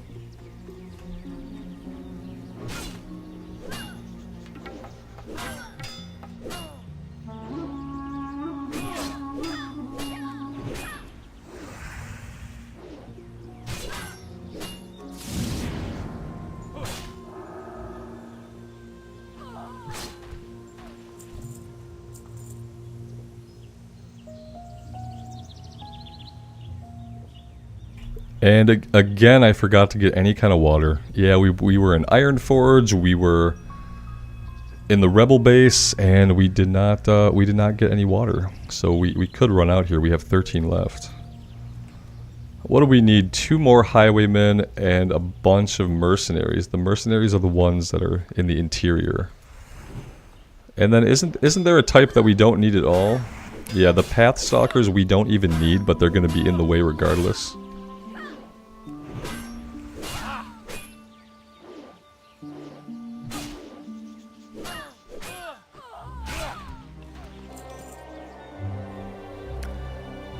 Vicky, do I feel better with the respec? Yes, I think that I do. I don't really like Seal of Command, I never really have. I like being able to work in Seal of the Crusader and have it actually feel meaningful. So yeah, I am liking it. Am I going to aggro this person? Yes, I'm actually going to aggro them, because there's no real line of sight, you know what I mean? I would love it if this was line of sight, and so like if they can't see us, they can't aggro us kind of thing, but she shot right through it anyway, so it's not a barrier. Which means it's not a line of sight barrier. Which means we're going to take this guy too. Oh no. Alright. Alright, I know when it's time to run, and this seems like a decent time to run.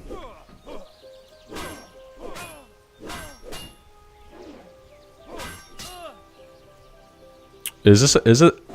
You're a third guy? Are you a third guy? I think we got a third guy here. I don't think I can run from him because I think his leash is somewhere really nearby, so I think we have to fight him. Jackie Joe, welcome to the stream. Thanks for stopping by. I hope you're doing well.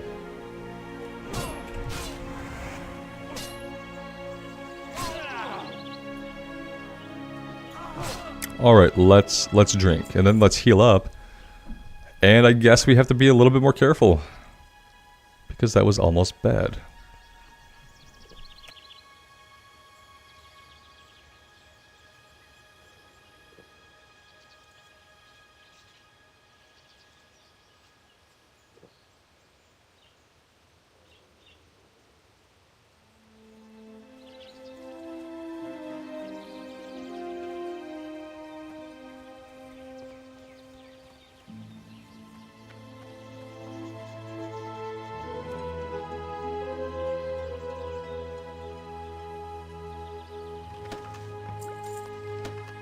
Okay, so that's not bad. We got some mana pots.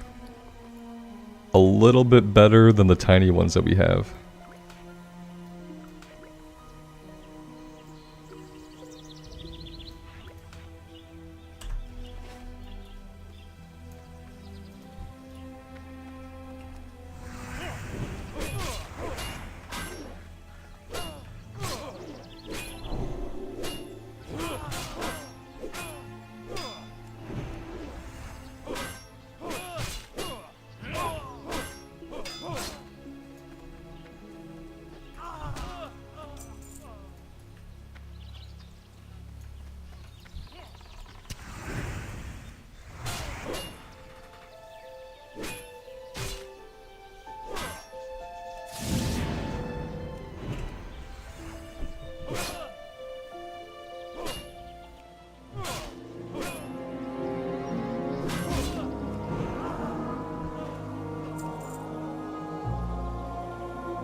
I see the guy in stealth right here. Yeah, I should back her up. Come this way.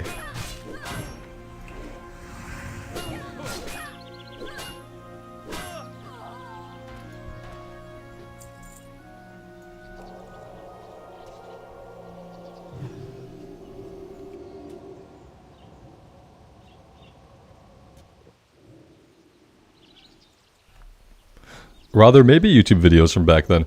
If there are YouTube videos from back then, it's probably in like 720p, and with that kind of pixelation, it probably looks so dark anyway that you really couldn't tell much detail. But yeah, there could be. It's interesting to think like how much things had changed like from beta. Entire ideas and concepts abandoned. Gamma Guy, welcome. Yeah, everything's good here. I hope you're doing well. We're still alive, so if you see me playing and I'm on the Paladin and I'm still alive, I'm having a pretty good day. Every day is a question mark until we hit 60.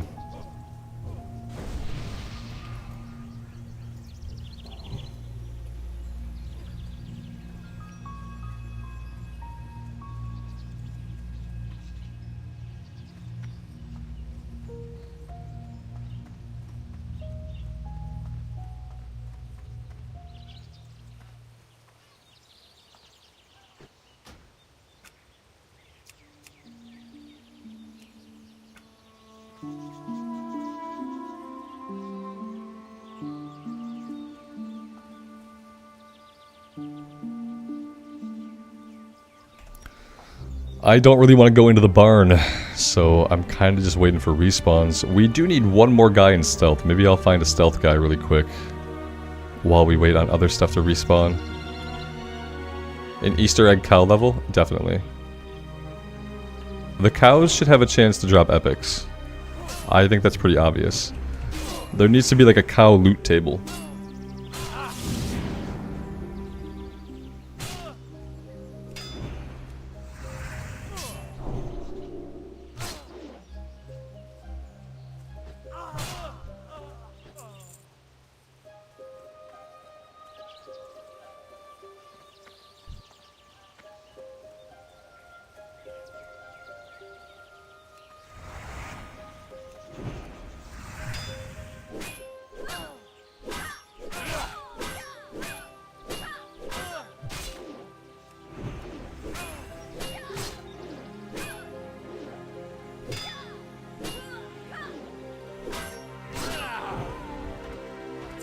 Alright, we are all done.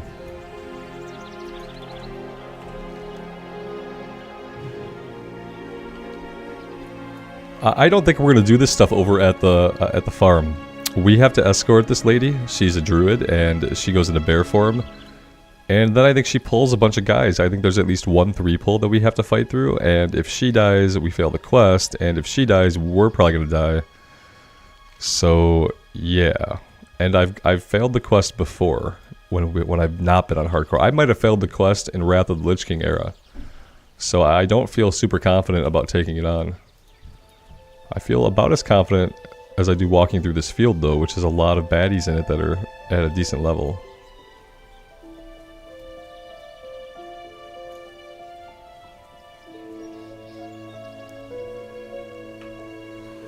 Operation High Jump, my favorite food is one that I don't cook myself.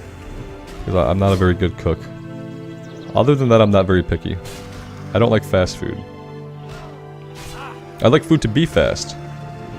I just don't like fast food.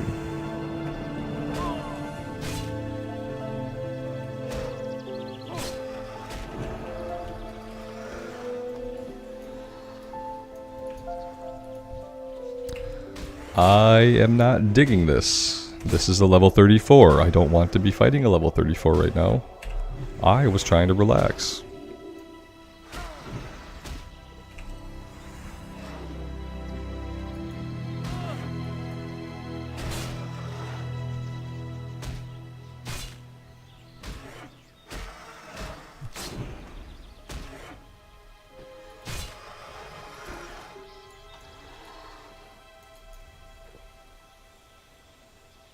We have to heal up before we go anywhere. Because we're probably going to aggro at least 1 more raptor on the way back. Or maybe a spider, or maybe a vulture. Lots of wildlife here that we just don't have any quests to fight. That's kind of the shame. I don't think the Alliance gets any quests to fight the raptors, or the spiders, or the vultures. Or the kobolds. Yeah, I don't think we get anything on the Alliance side.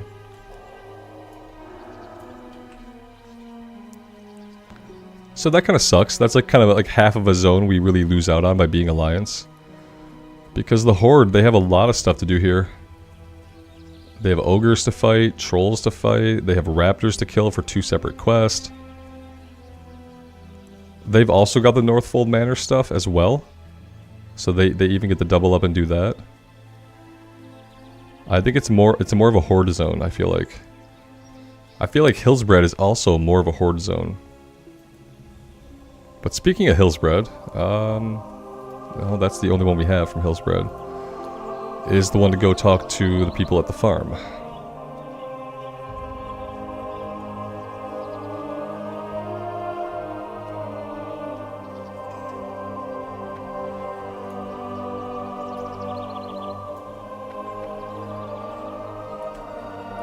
Well met. Stromgard. Yeah, we're not going into Stromgard, right? As cool as that would be, you know, this pair of pants isn't even really that good. I mean, it's a little bit better. Farewell. Yeah, that's an elite quest, so we are not doing that.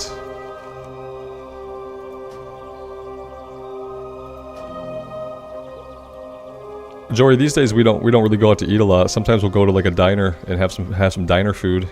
And that's about it. Especially where I live, there just really aren't a lot of great places to go. And I'm not really much of a foodie.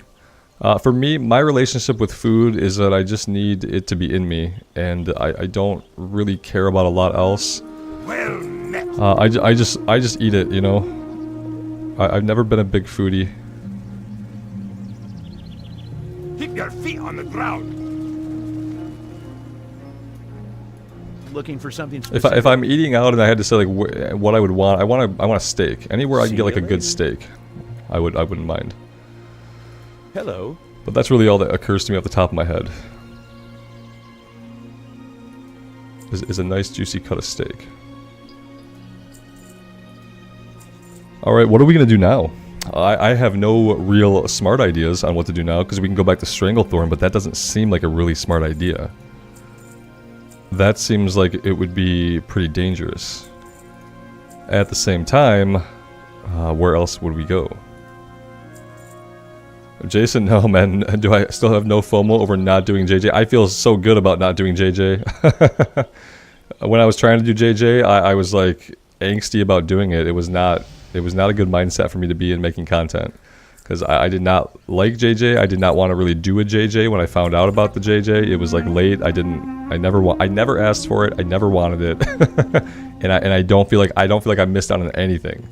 If I had stepped away from hardcore, I'd have felt like I was missing out on that, you know? If I was splitting my time right now, that would be the thing that I'd be missing out on.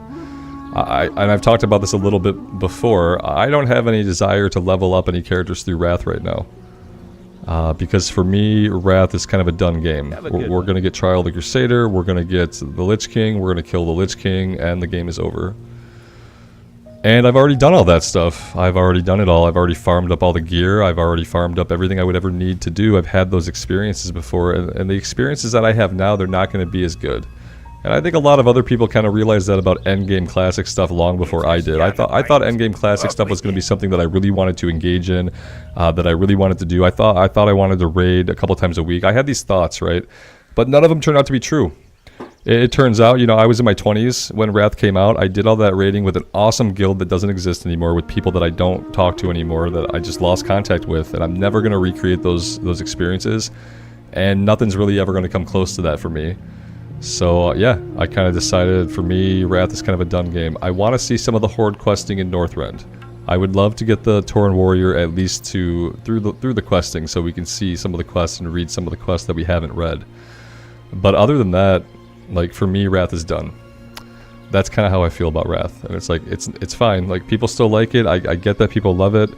For me, I think about it and it's like, you know, eventually it's going to be over. We're never going to get new content in Wrath era. We're never going to get Wrath Classic Plus. They're never going to put new dungeons, raids, gear, anything into the game. So I don't feel like I should spend my time on it. I don't feel like it's a good use of my time, basically. Light be with you.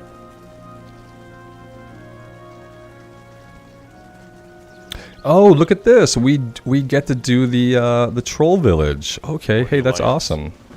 We're not doing it right now because it's level 36, but we get to do it at some point. Desolus has a few quests my level, Vince. I think Desolus might still be a little bit higher, but let's check it out. Let's check out Desolus. Yeah, okay, what's going on here? Okay, yeah, Centaur Bounty. 33, 35, 35. 39, 35, 39, 34. Okay. Yeah, definitely they do have some stuff to do, and we have the flight point down to where? Where do we have the flight points to? And how would we go about getting there? Would we go through the Charred Vale? Is that what we would do? Yeah, okay. Oh, we've never been through the Charred Vale. I'm assuming this would mean a trip to Ashenvale. We'd have to get over to the Stone Talon Peak. Johnny Hoover, that sounds like a bad idea. We will not be doing that. Did you not hear my rant just now about how I think Wrath is a solved game that I don't want to engage with? We should have done that at the beginning of Wrath. Then maybe that would have been a different story, you know? If I had been like in a different place at the time, I think that could have been a different experience. But at this point, I have no desire to go farm those raids. I have no desire to go get more Ulduar gear so that I can do TOC, to farm up TOC gear, because I've already done it. I don't need to do it again. This is kind of a low level too. Why is this level 30 and everything else is 35, 38? High perch venom sacs. This must not be a quest that we do in this area. That must take us somewhere else.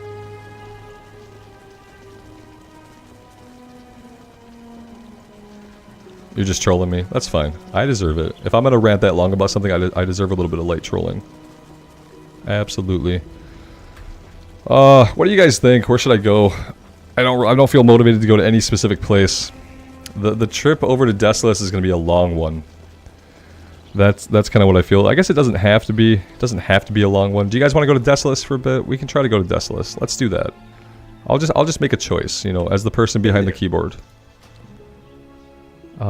So we need to get to Menethil Harbor. Yes. See you later. We'll try to get over to Desolus and see what we can do. Now, is there a place to set the Hearthstone there? It doesn't look like it. It doesn't. We don't get an innkeeper at the little outpost here. Isn't that a little weird? What level is Fairless, Whitney? Let's have a look.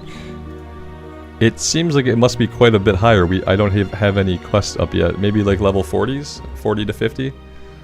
Yeah, Alex says 40 to 50. Yeah, we will be going into Fairless for sure. There's quite a few quests over here that we can do. So we have to be careful to avoid the horde base right here. We have to kind of go south of it, right?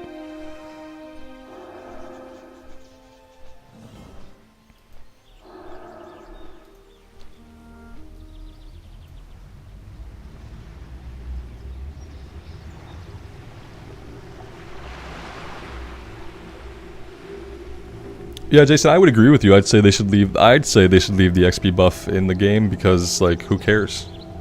If people want a journey, they can have it in Classic Era, and I think a lot of people that do play Wrath, especially people that come back for the JJ, they just want to get the character to max level. But the thing is, Blizzard can't give the JJ all the time because then they would not have a tool to pull out of their pocket whenever they thought people were kind of falling out of the game between raids.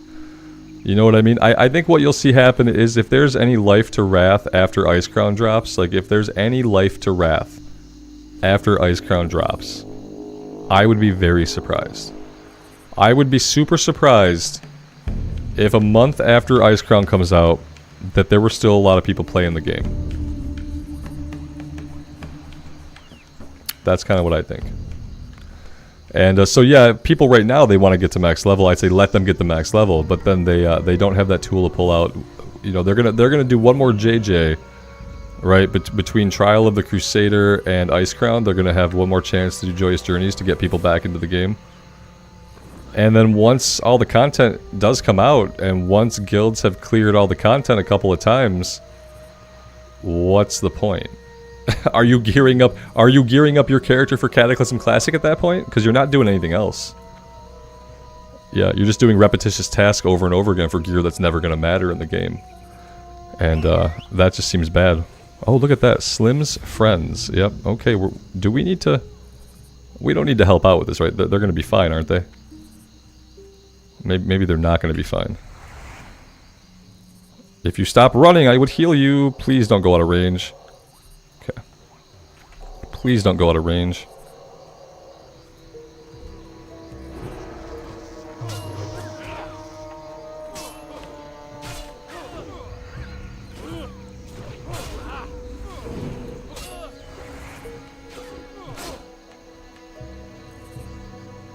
Okay. Okay, it's all good.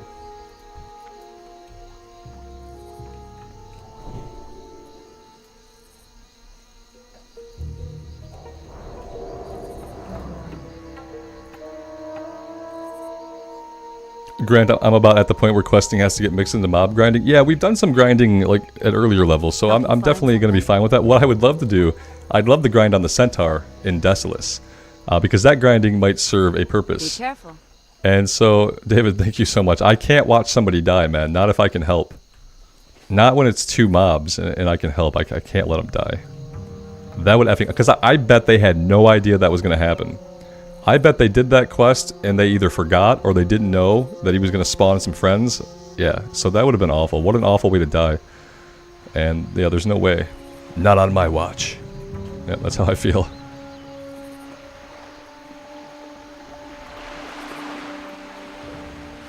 I want to see that reel of like clips. I want to see the reel of like people saving other people in hardcore WoW. I want to see clips of people just like like we got saved. The second day I was streaming, we were in Red Ridge and we got down to 7 HP and a priest clutch healed us. And if he had not done that, this character would not be here today.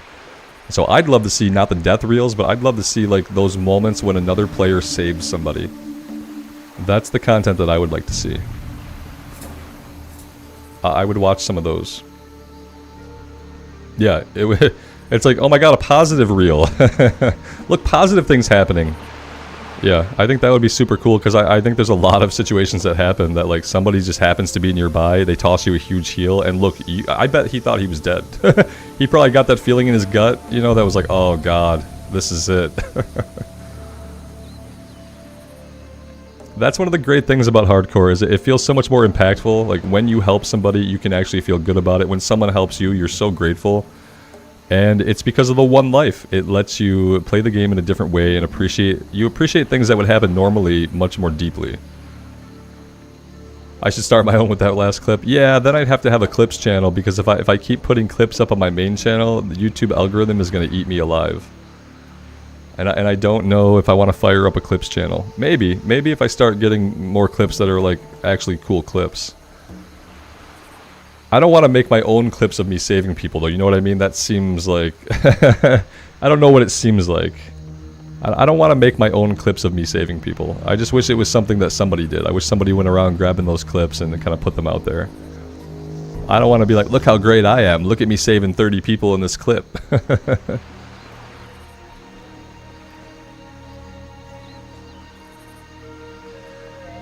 Well, sometimes the shorts are too short. Like, the shorts sometimes aren't long enough. Like for the clip I posted the other day, I don't think that would have been a short, because I think it was just a little bit too long. I had to clip it just as a video, and I had to re-record part of it and then re-upload it, basically. Positivity doesn't get views. Yeah, basically. I think that's basically true. It doesn't get as many views. It does get some views for people that like that kind of thing. It just doesn't get as many. And that's just kind of how it is. Yeah. It's not only that, but like, people don't think about it, you know what I mean? Have you ever heard about somebody proposing a reel of clips of players saving each other? Because no one, you don't even think about it, right? It's just kind of how it is. We all got ruined by like America's Funniest Videos back in the day, all those like blooper videos of like people just falling on their faces, and we got kind of conditioned to like find humor in people's abject failures. You know what I mean? Like, we just came up to find like humor in these terrible things that happen to people. So like, yeah, watching a death reel for some people is like comedy, right? It's like, oh no, he did this, oh no, he did that, oh, he's dead. And it's like, it's kind of like comedy. It's like the guy flying off his bicycle doing a full scorpion onto the pavement. Like, it's horrible, you feel bad, but like part of you can't look away. Part of you knows he lived, and so therefore you find some kind of like entertainment value in it. And I think the death clips are kind of like the same thing.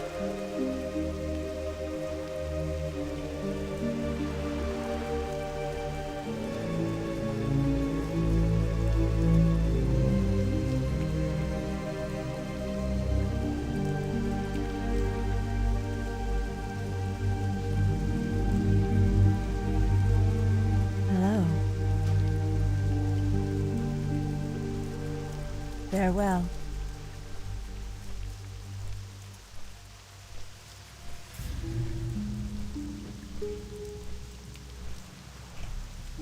So if I can, should I set my Hearthstone in Stone Talon Peaks? Because there doesn't seem to be a place for me to do that down in Desolace.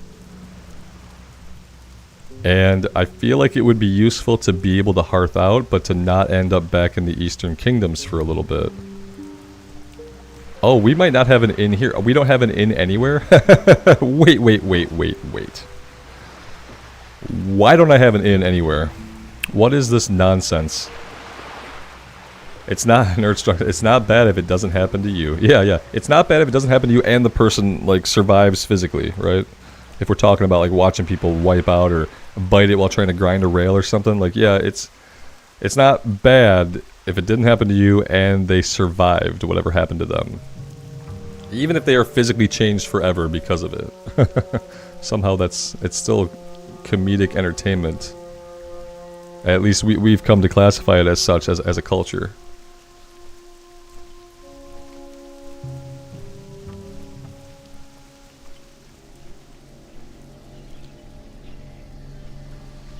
I can set it at Nigel's point.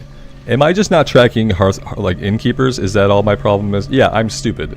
I'm just not tracking innkeepers. So there's not a problem with the game. There's not a problem with the add-on.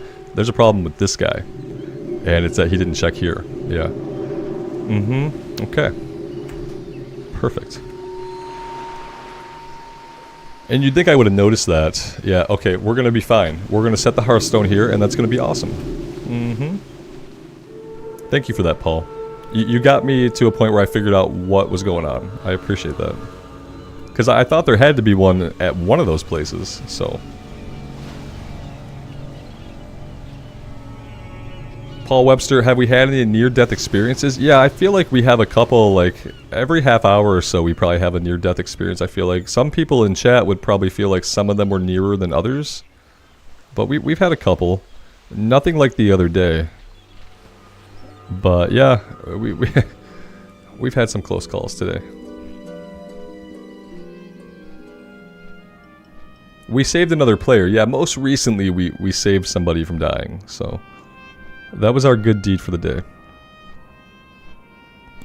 They were doing a little quest that spawned like additional enemies that it didn't seem like they were accounting for.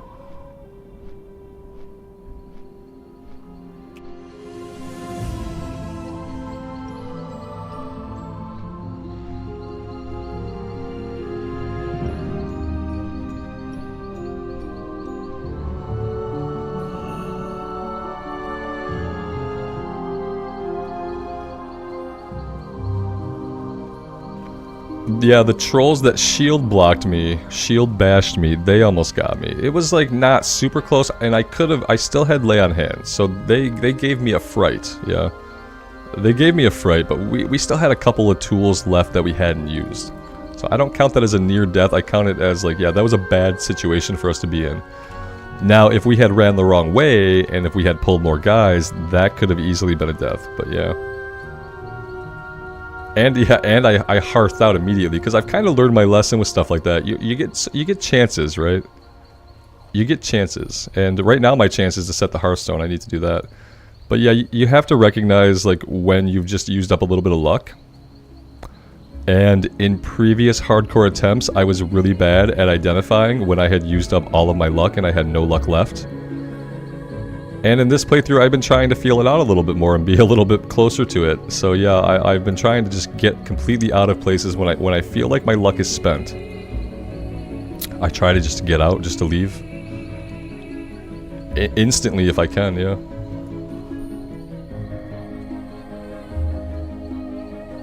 Oh yeah, Paul Webster, absolutely. The Paladin, some people have told me that Paladin is hardcore on easy mode. And I don't think it makes it easy, because nothing's going to make it easy, but you have so many get-out-of-jail-free cards, yeah. Absolutely, just a ton of buttons. We have bubbles, we can pop this bubble, a minute later we can pop this bubble, we can pop this bubble a minute later, like... We have 3 bubbles. 2 of them are magic and physical. The last one is only physical. But even that is huge, you know? Goddess, watch over you. A lot of times when we're getting chased, it's the physical damage that's going to stun us and get us killed, so... Alright, Hearthstone is set. Now we can make this incredibly long run through the Stonetalon Mountains. Mark, how's the weather in Michigan today? Is it summer yet? It's not. It feels like autumn today, so it feels really good. I really quite enjoy this weather that we're having right now. We'll probably start to warm up in July a lot. You know, we got a little heat wave for the last couple weeks, and then we cooled right back off. And I'm kind of thinking we're going to stay relatively mild. Now, keeping in mind, like, I get miserable when the sun is beating on me and it's like 78 degrees. That's just the kind of person that I've become in my old age. I don't like the sun beating on me with any kind of heat. So for me, anything over 78 degrees and there's no shade and there's not a lot of wind, I start to get a little bit miserable. So I'm enjoying the autumn-like weather here at the beginning of summer, yeah. Because it's not going to last.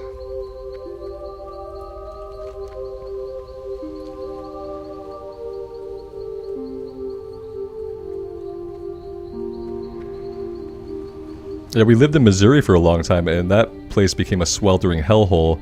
As soon as we got into June, the temperatures would go up to the 90s and 100s, and they would mostly stay in the 90s and 100s until September. And not like the beginning of September, like Labor Day September, but like the end of summer September, September 20th.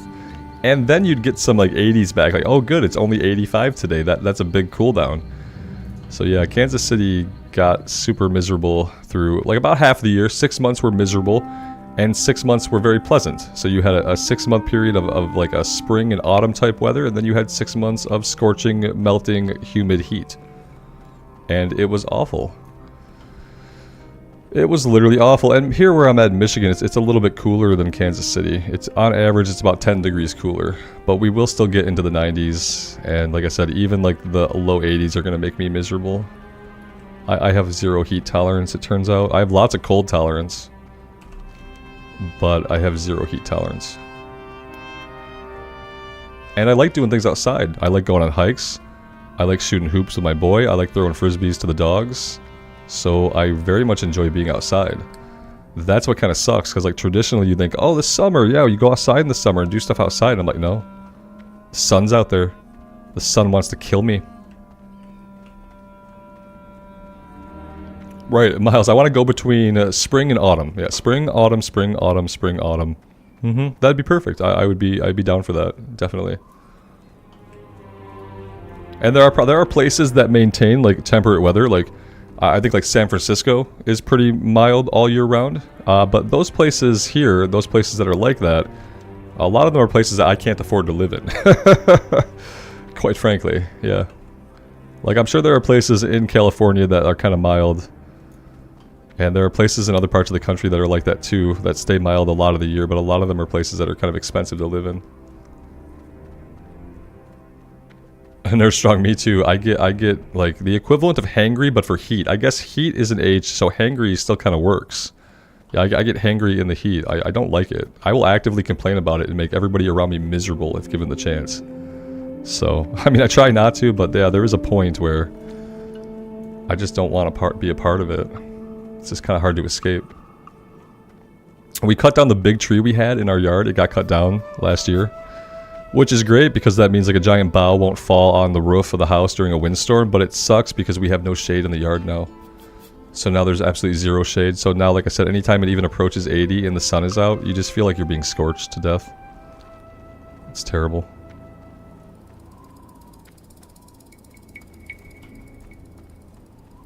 Yeah, pretty much we're at the start of summer and I'm already looking forward to autumn. That's kind of what happens.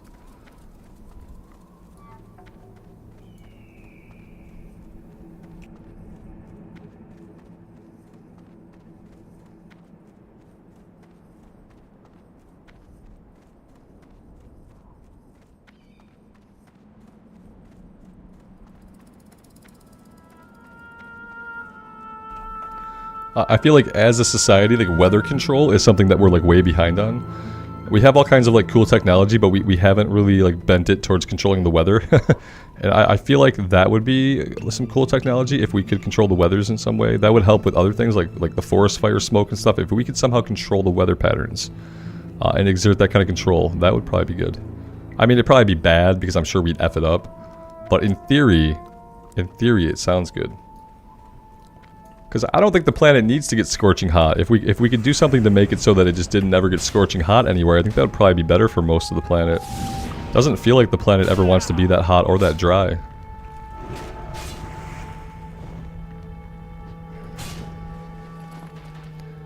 Melissa says, I grew up in San Francisco and didn't realize how different it is everywhere else. Now I'm in swampland. Hot, humid, and rain all summer. Oh yeah, it was basically like, so San Francisco compared to that, it's like a paradise basically. But I bet it was more expensive to live in San Francisco. You get a paradise, but there's a price tag attached to it, I feel like. And yeah, in other parts of the country are miserable for various reasons. There's places that are way too cold, there's places that are way too hot. There's places that wouldn't be too hot except the humidity is so high that you feel like you're literally breathing in water every time you walk outside. And it turns out that doesn't really feel good when you're a human. Rod, you think they do a version of weather control already? I think you need to put on your tinfoil hat, my man. Keep that hat on, because I'm not sure. I'm not sure.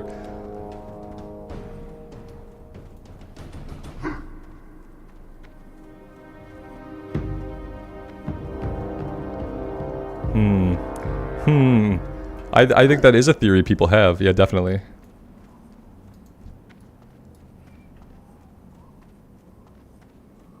It got too expensive there, Melissa. Yeah, exactly. People can afford to live there because I feel like a lot of people are just there because maybe their families have lived there and they kind of have whatever the wealth is that you need stockpiled to live there. They just have it. It's probably really hard to like move to San Francisco from anywhere else in the country unless you have like a really, really high paying job. Yeah. Like, no, I couldn't afford a room in San Francisco, even just a room to sleep in. It wouldn't happen. It's not realistic. And there are lots of parts of California that are just like that. Just absurdly and arbitrarily high prices for, you know, rent, mortgages, land.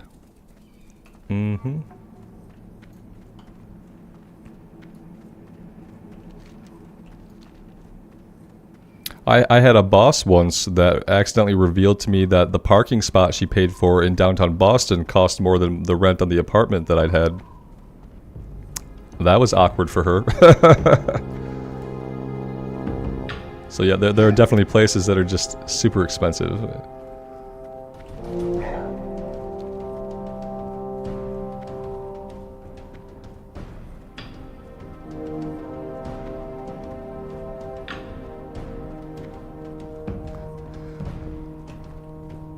They make it rain in Dubai with silver oxide in the atmosphere? I don't know. Maybe. I'm not a meteorologist. Maybe they do that. Right on. So weather control. Not the kind of weather control that I'm really thinking about. I'm thinking about like planetary scale cooperative weather control. Science fiction. I'm thinking about science fiction. Yeah. That's the difference.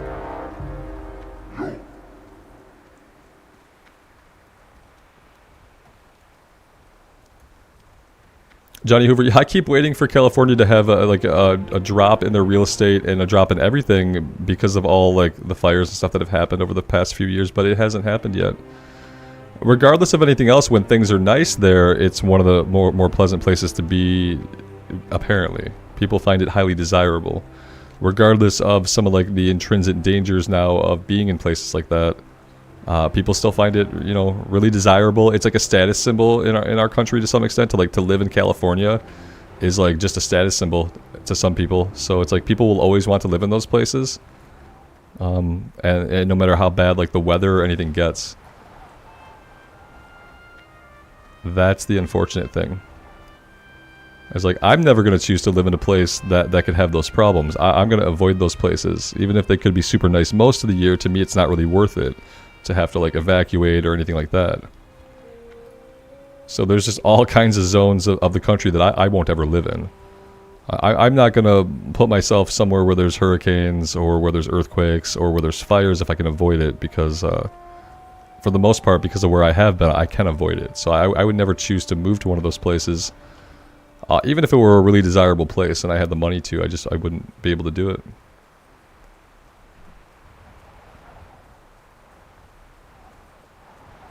Operation High Jump. There's no reason to look down on all people from California.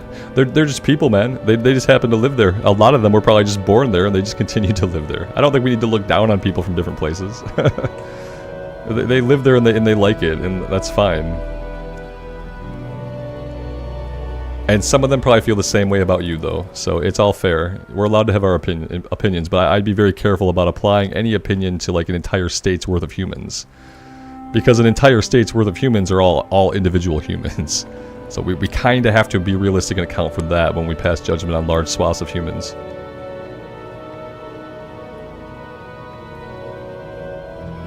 Have they been losing residency, Johnny? Yeah, I don't follow stuff like that. I barely follow like news or anything, so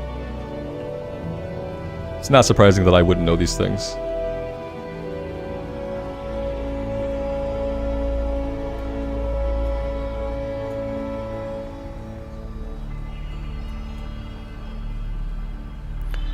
Operation High Jump, kind of, we only have a problem if they come to Oregon. That what you just expressed kind of like perpetuates a stereotype of what I think Californians think about people from Oregon. They probably think that people in Oregon might be angry people who live in the hills who don't want their Californian cars driving through their highways. That, what you just said, might perpetuate a stereotype about how Californians feel about Oregonians. I probably got that wrong. So I would say just be careful with that. Be careful with having any arbitrary reason to apply to large groups of people. Some of it might be true, you know, and some of it might be based on experience, but it's still an indefensible position to put yourself in. And it will feed into other people's negative stereotyping of you when you adhere to some of those like really broad opinions that just say people from here do this. That's never the way you want to go.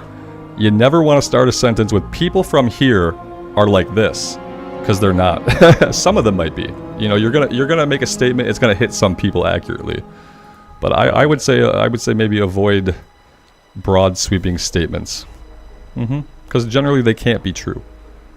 Guys, what do I need? What centaur do I need to kill? Who do I want to kill? What's gonna benefit me the most? Be careful. As a pally. What can I do for you? Go with honor, friend. Quest log is full. Yeah, that's not gonna help.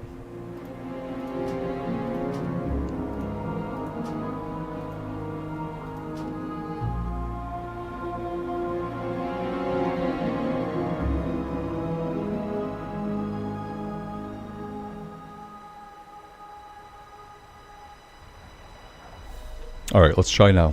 Greetings. Light bless you. Hey there. See you around.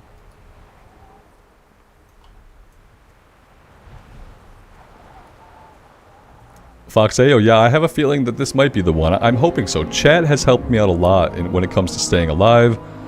When it comes to making intelligent choices in hardcore, chat has helped me a lot. So, taking this playthrough to the streaming format has been very good for the character because, yeah, we're still going. Operation High Jump, you're allowed to have an opinion based on the small sampling of humans that you have directly interacted with. That's absolutely fine. That's not the issue. Yeah, you can have an opinion. What's dangerous is to have an opinion that applies to large groups of people. Like people from a state or people from a country. That's where you're in danger of being ignorant. That's the only thing. Like, and you can have your opinions, but it's also important when you choose to express your opinions about humans, to a bunch of humans especially. It's important how you word things. Yeah, it's important how you word things. And the only feedback I have is like basically on how you word stuff, because you're allowed to have opinions. You just shouldn't say all people from here are like this or all. That's all. It's pretty basic. That's all. You can definitely have opinions. I make opinions about individual people. I meet a person, I interact with that person, and then I have an opinion of them after interacting with them. And then that opinion is allowed to grow and change over time if I interact with them more. What I don't do is I try not to look at a group of people who I don't know individually and make assumptions about them based on what I know about other people. Or based on what I heard on TV, or based on what I read on the internet. That's what I don't do. I really think it's valid and it's worthwhile to try to judge each individual person individually when you have an interaction with them. And I think it's pointless to judge any humans who you haven't had a direct interaction with. I hope that makes sense. That's really as well as I can phrase it. Or the Alliance. We can't do this quest anyway yet. I'm not going to worry about grabbing this one right now. Soren, you're allowed to hate the Alliance because it's a video game, yeah. I hate all Horde right now because I'm playing a human paladin, so right now I hate the Horde. I think they're all terrible players. That's fine, you know.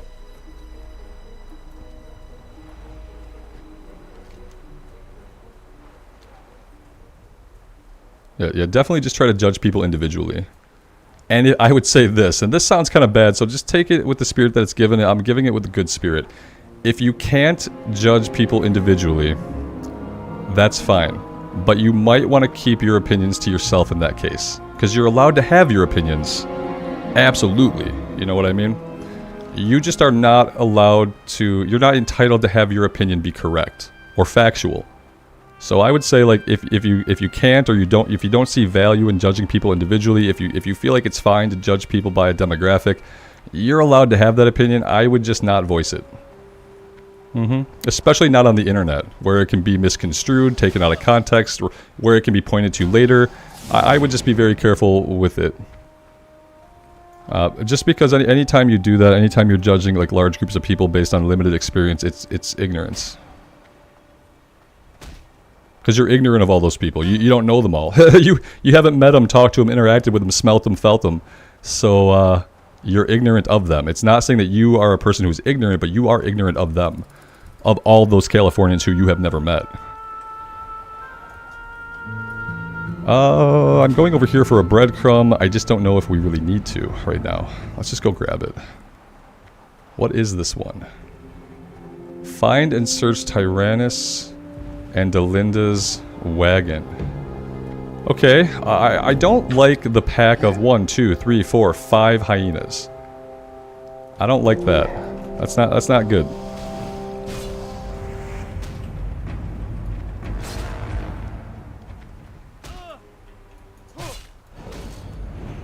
Johnny Hoover, exactly, man. Yeah. I'm okay judging people when I interact with them. I'm gonna judge you by your actions, and I'm gonna judge you by your words. But if I haven't felt any of your actions and I haven't heard any of your words, then I really have nothing, and I'm not going to. But yeah, I'm okay with forming judgments about people that I've interacted with. You know, especially people you've interacted with for a long time. Like, you get to know them, you can form some judgments. You kind of get to know who a person is, and that's okay. It's in like, don't sit in a place of judgment, but you can feel to yourself, wow, this person seems like this, because you've gotten to know them a little bit, right? Same thing there, though. I just would hesitate to express it, even if it is seemingly true. What is this guy? Okay, this is not an elite. He looked really scary and he looked really special, and I was kind of worried that he was some kind of elite. That being said, this place is not super safe. Let's get the crate and let's get out. Watch out for Rexar. Oh god, where does Rexar path? Don't let me get killed by Rexar. I guess if I get killed by Rexar, like, that's not the worst way to go. Return the mail and pendant to Valharel, Demon Slayer in Desolus. Okay. So these people are not here. This is going back to Nigel's point.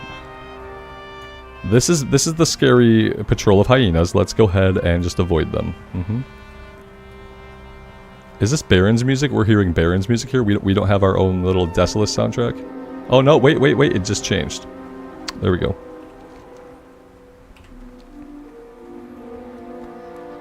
I didn't see an answer on what centaur should I kill. Does anybody know what centaur I should kill as a paladin? Because I know that the different reps give access to different items. At least I believe that's how it works. So there's probably one faction that we want to farm rep with, and one faction that we don't care about. So I kind of want to make sure that when we do start farming them, we start farming the proper faction. And I could look it up, but if one of you guys does know, I'd appreciate it. I'd appreciate not having to open up a web browser and do a search. But I definitely can if I have to.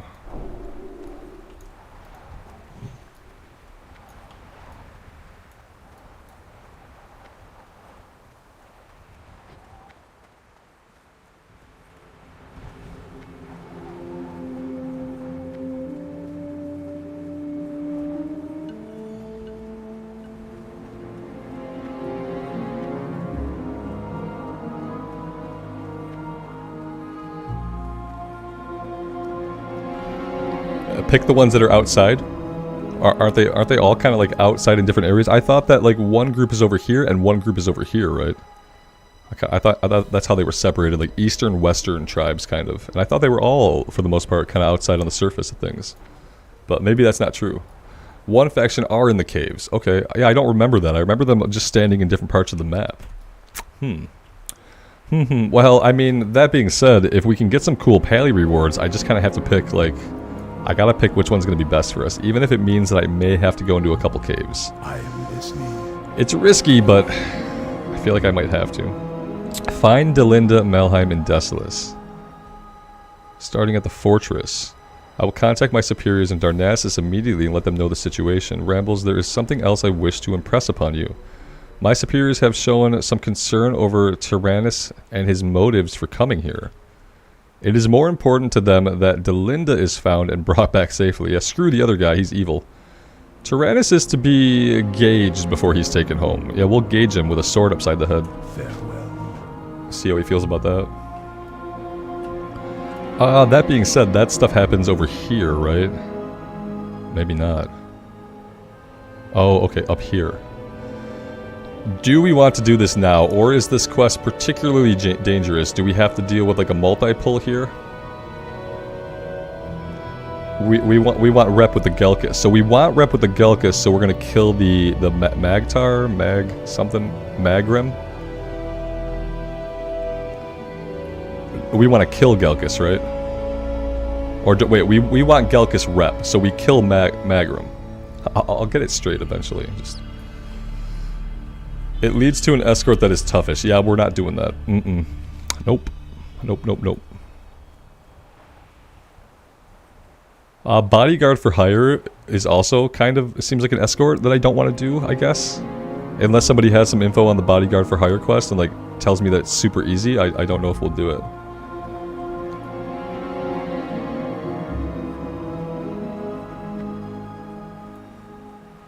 Operation High Jump, I would say that individual person made bad choices. Yeah, that sounds like a person who's made bad choices. I've known people in Michigan who've done shit like that, but I live in Michigan and I never have, so it's kind of weird like that. Like, yeah, you're pointing to these like individual examples, and that's what I'm saying. Is like you look at those individual examples, and then you can judge that person. You can be like, man, that person did not make good choices. They were kind of dumb. But what you can't say is all of the people in that same area where that person is, they are also dumb, and they must make the same dumb choices. That's what we can't say. And we can say it, we're just going to get torn up for saying it, because it's categorically incorrect. The Waller, thank you for being here, man. I appreciate you stopping by the stream. The escorts do usually have multiple mobs. Yeah, that's why I'm afraid. I'm like, I don't really want to deal with that. I don't see a lot of other players around, so there's not a big likelihood that anyone's going to come and save us if we get ourselves in over our head. The Bone Collector is too high of a level. Yeah, okay. Do we have to... We don't have to talk to any of the Centaur leaders, right? We just start killing them, and then eventually, once we get enough rep, then we can go talk to them?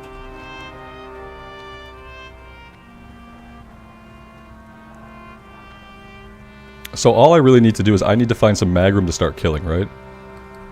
So I start killing Magrim, and then I get neutral or friendly with Gelkus, and then I go talk to the Gelkus guy, and then I maybe do more grinding for them just to get my rep up. I haven't done these, except for maybe once back in actual vanilla. Have I actually like done these quests?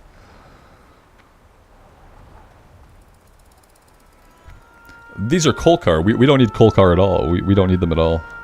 Maybe down here we'll have Magrim. Let's go have a look.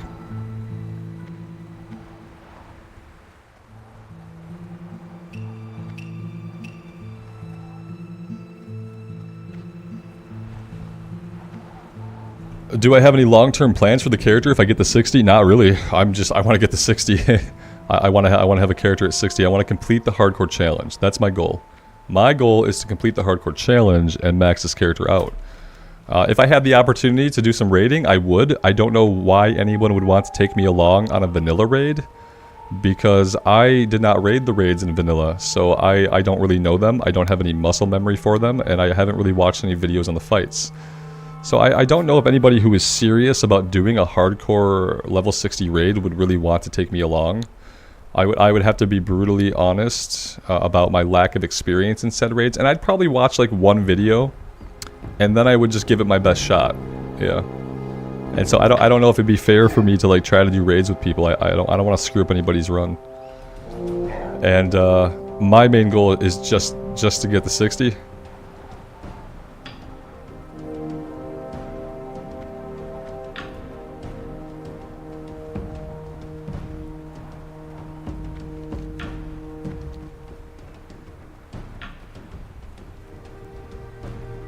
Emil, this is as high a level as we've gotten. Every level now will be as high as we've gotten. Absolutely.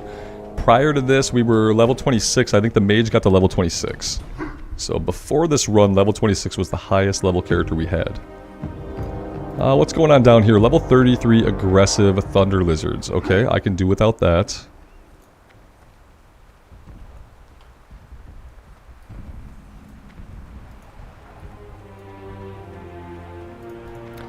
Level 33 wind elementals, I could also do without that. There's a lot of stuff here that's just like here to be in the way. You can kind of tell we're getting into like higher level zones when we start seeing stuff like that. Like just a bunch of stuff that can kill us scattered all around. What do we got here? We got a dwarf pally. I bet you wouldn't mind a little bit of wisdom.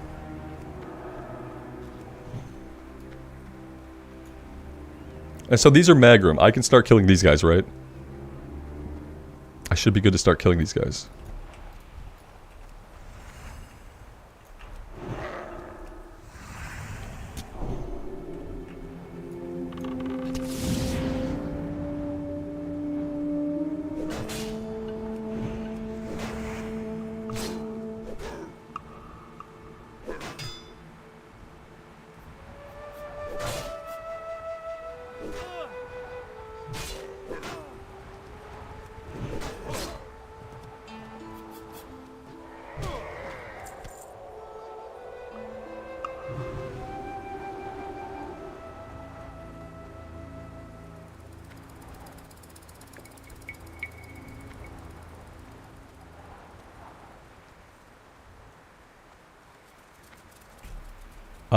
I have a feeling that we're kind of waiting for some respawns. I don't see a lot of enemies, and I see some bodies, and I'm kind of wondering if I'm putting myself at risk by running any deeper in...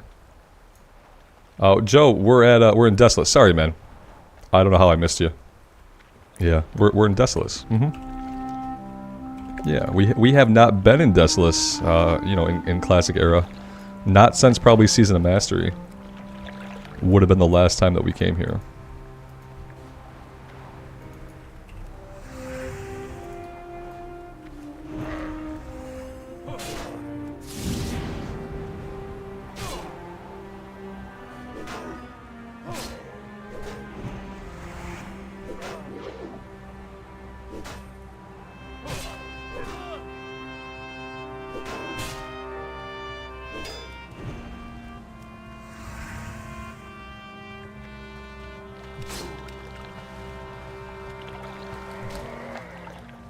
They have an interesting swimming animation. If that was the swimming animation, that was an interesting swimming animation for them to have. Yeah, that was something. But I guess that's kind of how it would be done if you were a centaur. Maybe, I don't know. It was a little bit strange, yeah.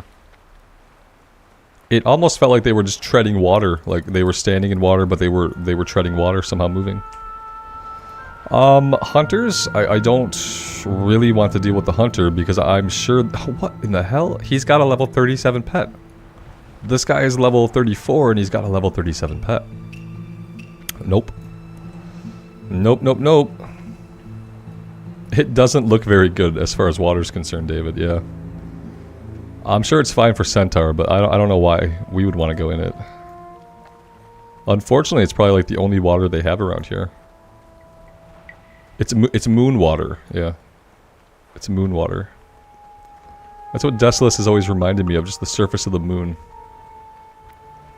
Soon they will be hostile. Yeah, we're okay right now.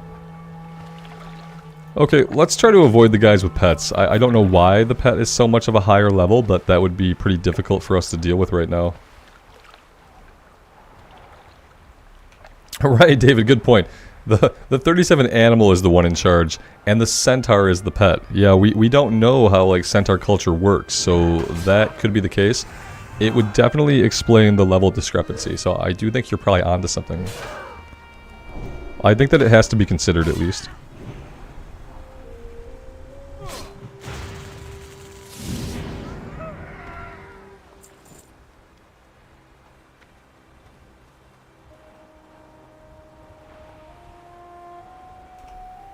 The Searing Blade, thanks for being here. I appreciate you stopping by. I have to remind myself they're not aggressive yet. I keep like running in and then running out. That being said, let's back him off. They could pop too aggressive at any time. I could be tracking our reputation. That would tell me something. Maybe we'll do that in a second here.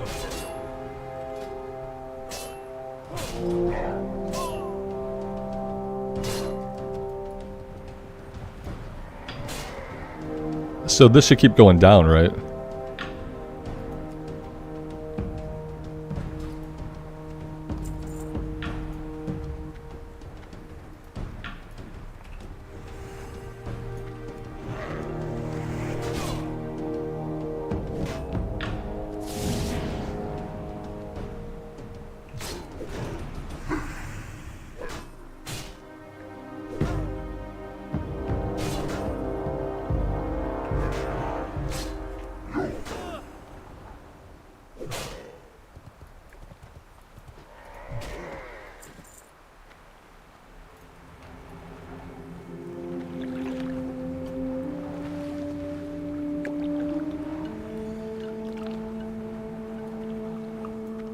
Will this have to go all the way down to the bottom before they go aggressive, or are they going to go aggressive at some point within this bar? Because I was kind of assuming that we would just start losing rep with them, but I'm not sure if that's what's happening or not. Let's take a closer look.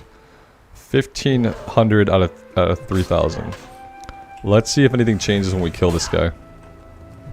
So I don't know if it's working that way.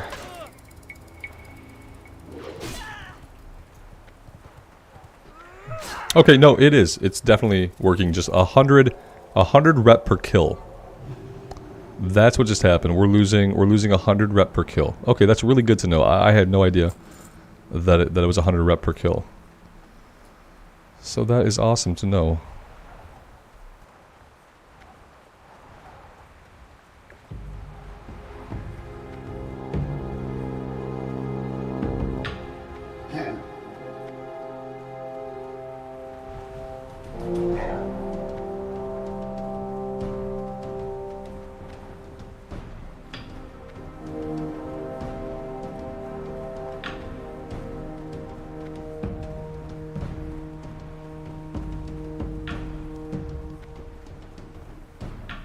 I will say this place is pretty farmed out. Yeah, I think you guys are right. I don't think they're going to go aggressive until this hits 0 for this bar. And it'll move them to hated. Move us to hated, rather. And then they'll probably start attacking us. But I think we have a little bit of time. We just aren't finding very many to kill. That's the big problem. This is an area that's big enough that it would be cool to have a mount, so we can kind of zip around. But I guess at that point we probably would not be getting experience here. Good night, Gracie. Good afternoon. Thanks for being here.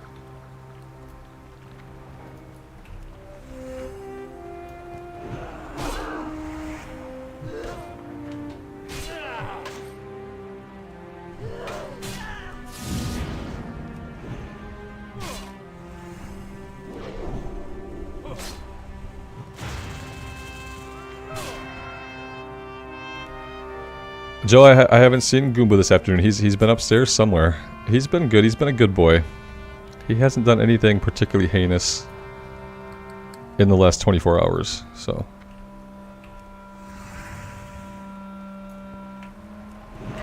He was playing really hard earlier, and I thought maybe the dogs were like destroying something upstairs, but it turns out they were fine. He was just doing like parkour off the couch or something. Or parkour off the other dog's face, maybe. And so I heard a bunch of noise. I thought it was going to be like another disaster. Because the other day he ripped up a piece of paper. Just a piece of paper. It was a camping checklist my wife had printed out. And he got left alone up there. They had a little playtime and he ripped it up. But today he didn't do anything like that. Today was all about the parkour, I guess.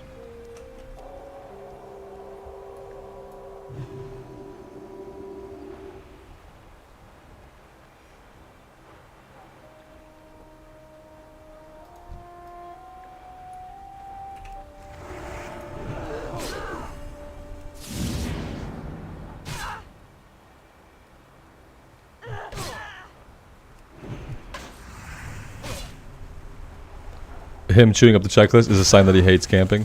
Yeah, I took it as a sign that he kind of hates me. that he hates me because I'm not taking him outside enough. But it could be. It could be that. I think he was just annoyed at being left alone. So I couldn't even really hold it against him.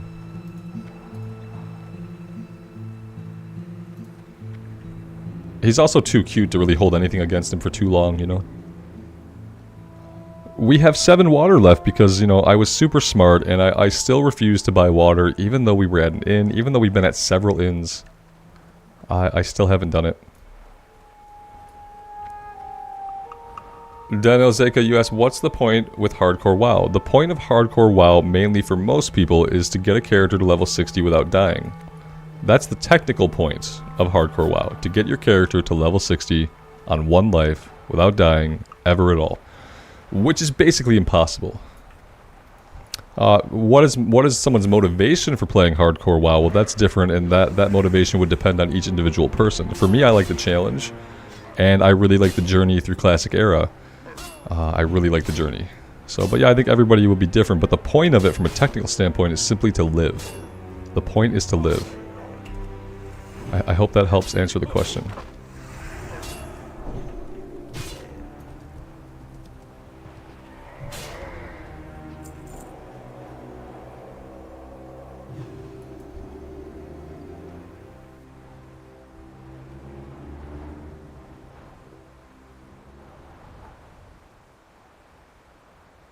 Some people play that way, Joe. So you can make your character immortal at 60, but to be fair, it's a video game and you can make your character immortal whenever you really want to. So yeah, like some people can play that way. You get to 60, you can say my character's immortal, I can farm raids, I can farm dungeons, I can do whatever I want now because I made it. But a lot of people still play hardcore stuff. They do hardcore raids where they still have their one life, they do the hardcore endgame dungeons. What will I do? I'm going to get this character to 60 and be grateful that we made the journey. We're going to have a blast getting there, and then I'm going to park it.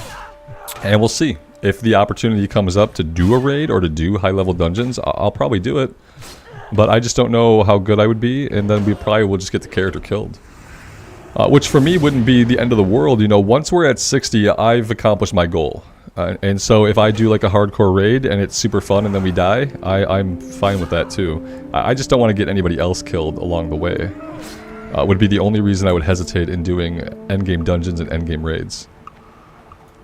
Yeah, reach 60, retire to Stormwind and open a shop. Exactly. Yeah, that's kind of what I plan to do, yeah. I plan to park it and I plan to wait for official hardcore to release, yeah. That's kind of, and hopefully those things will align. Hopefully we'll hit 60 and we'll know when hardcore actual server is coming and we can kind of make plans based around that. But that's it.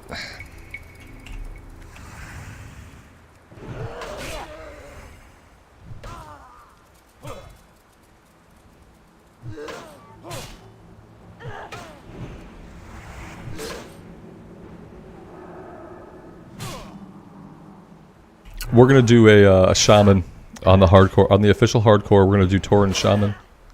That is what I'm going with.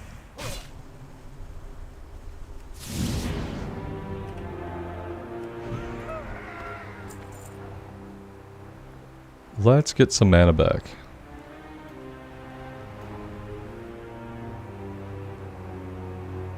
Once this goes red and we're hated, I think that's gonna be a good time to go ahead and hearth out and sell our inventory and resupply a little bit. A Death Knight, John, I don't play a Death Knight. I have no plans right now to play Wrath of the Lich King either, so Death Knights are kind of off the table for me at the moment. I tried it for a bit and it just wasn't a class I thought I was ever going to be good with, and I didn't really enjoy the button pressing. Probably because I didn't understand the button pressing. That's probably why I did not enjoy it, but we have a naked troll here, level 40. I hope this guy is doing like a naked run. Getting to level 40 on a naked run, that's actually super impressive if that's the case. Go him. Not into the water. Oh, gross. Absolutely gross.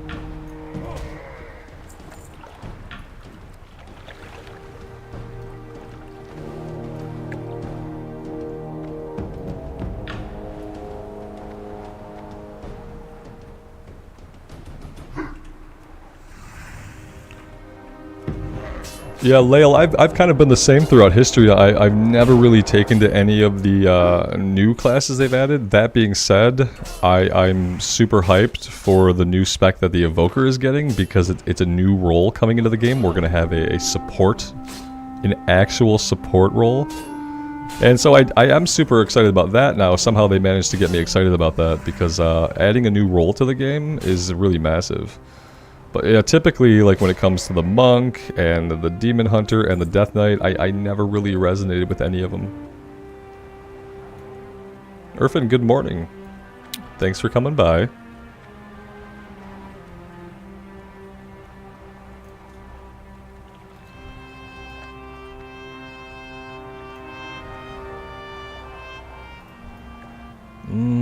Do I want to deal with that Thunder Lizard? Not particularly.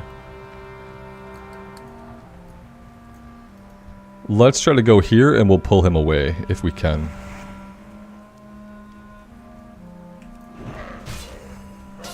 Joe, did I like the Cataclysm? Because it has to be, the question has to be past tense. Like, I can't currently like the Cataclysm or not because we're not playing Cataclysm. Did I like Cataclysm? I liked some things about Cataclysm. Mainly, I liked in the first week how hard the 5-man heroics were. Seeing the new zones was cool. The journey from level 80 to 85 was fun. And I like the Firelands raid, but you know. Will I play Cataclysm when it comes out? I hope it doesn't come out. I hope I never have to make the choice to play Cataclysm because for me, that's just a part of my history that I don't need to relive. I think I was like, I must have been 24 or 23 when Cataclysm came out. So I still have all my memories of Cataclysm. I still have all my memories of the raids. I still have all my memories of the questing. I still have my memories of the storylines. So I don't really have any interest in Cataclysm. Was it a decent expansion when it came out? Yeah, it was fine. I have zero big feelings about it, except that I don't want to see it. I don't want to see it re-release. I don't think it's necessary, and I don't think anybody really wants it except for a handful of people.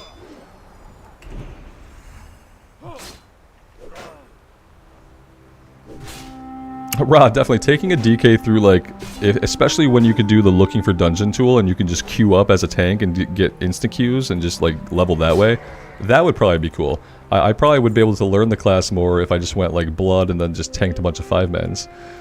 But without the LFD, like, I don't really like to do that because you have to put a lot of effort into getting into groups. And then when you get into a group, nobody knows what dungeon they want to do.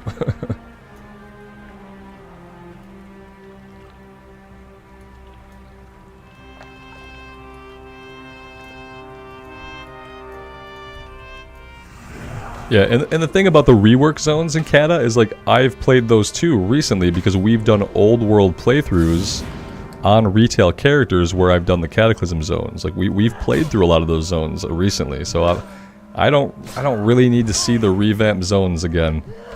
Because, like I said, they've been in retail since then. You know, we've had those zones for leveling. We have them with Chromie time, and I don't think that it doesn't need to exist in Classic. We don't need it. But that's just me, you know, I'm only one person. I don't want Cataclysm Classic. But as I said, there are definitely people out there who probably do. I'm sure there's somebody who it's their favorite expansion, and they absolutely can't wait, you know? That person, they definitely exist.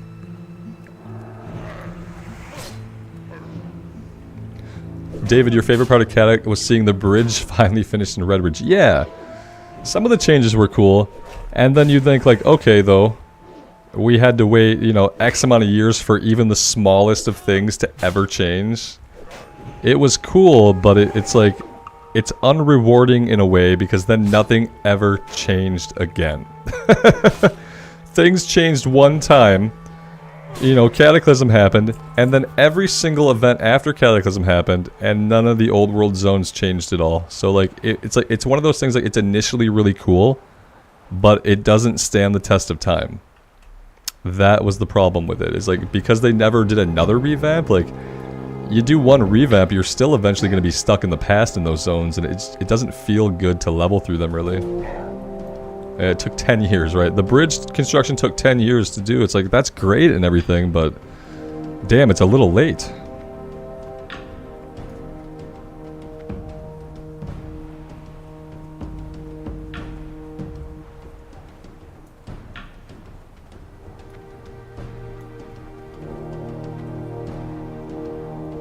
Joe, do you prepare these questions before the stream, or is it like a pulling out of the hat type of thing?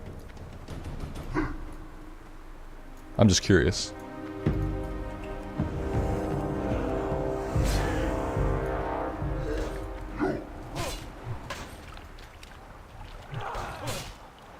Even I get bored of talking about myself, my man. Because unfortunately, I have to live as me. So I might be novel to you, but like when it comes to talking about myself nonstop, I actually can get sick of it. It's hard to believe, but it's true regardless.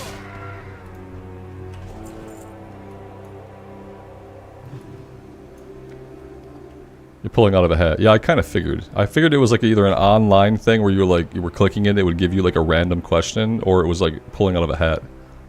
That's kind of what I figured.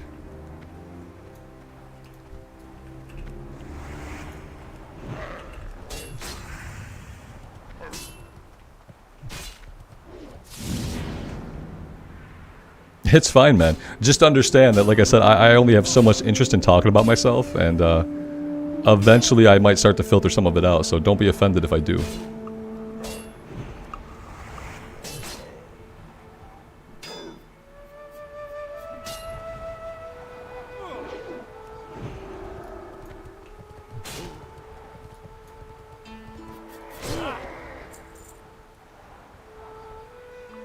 Raw, have I ever had a gator? Like as a pet?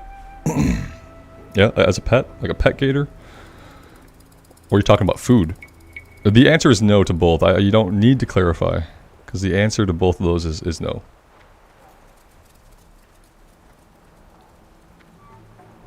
I don't think I eat a lot of things that could eat me.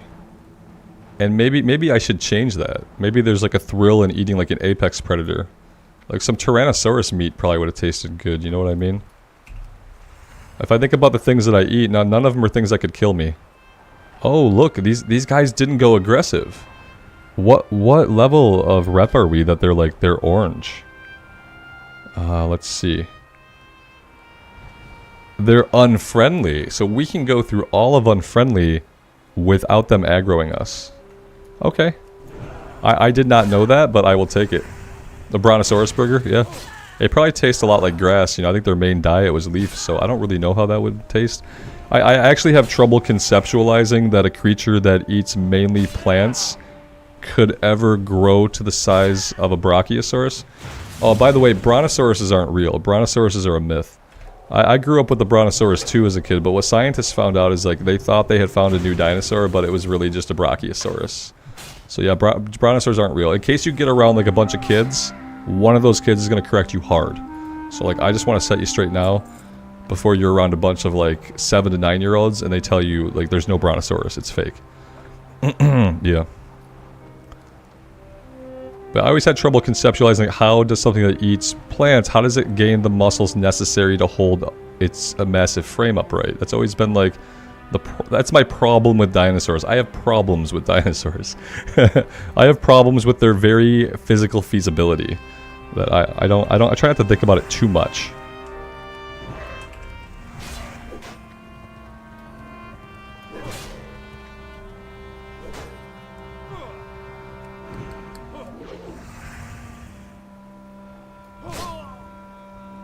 Whitney, to be fair, I only found that out because I have a kid. And like when we first started reading about dinosaurs, I kept talking like I'm like, man, where's the Brontosaurus? Where's the Brontosaurus? And eventually we learned that fact through like reading some books and some other things that like the Brontosaurus was just a mistake. They thought they had found something new. It wasn't new. Scientists are hasty when they get excited. And so we don't have a Brontosaurus. But for like a decade in the 90s, like we had the Brontosaurus from like 91 to 2001. Brontosaurus, rip.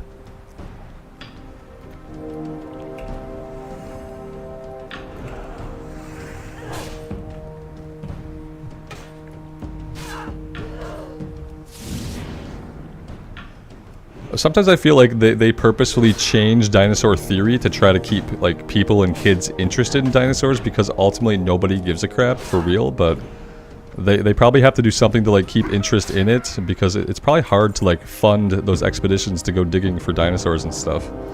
That can't be like a very popular thing, and I say that because like we live in a society where things have to have monetary value, and there's not like a ton of monetary value, it doesn't feel like, compared to other professions. So I feel like every once in a while they make up some new dinosaur lore just to like keep people interested, you know?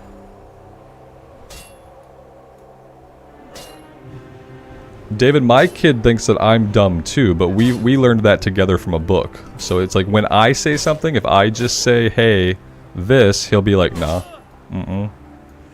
But if we read it from a book, then it's knowledge, you know, and he can accept it.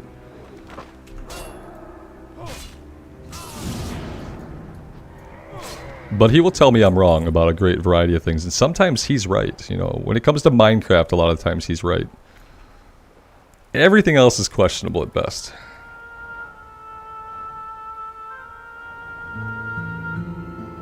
Joe, the only way that I'll do dungeons is if we get a guild together and I can do dungeons with you guys. Because I have zero interest in pugging it. I don't want to get a pug killed, and at least if you guys choose to group with me, you know what you're in for, so... Oh, definitely, David. Oh, they're teenagers. Oh, yeah. Not only are they not going to believe you about things, but they're probably going to be rude as hell while doing it. If I remember myself as a teenager, then yeah. They're not believing you, and they're being rude about it. It's probably just a natural thing that happens, yeah. But it is not pleasant.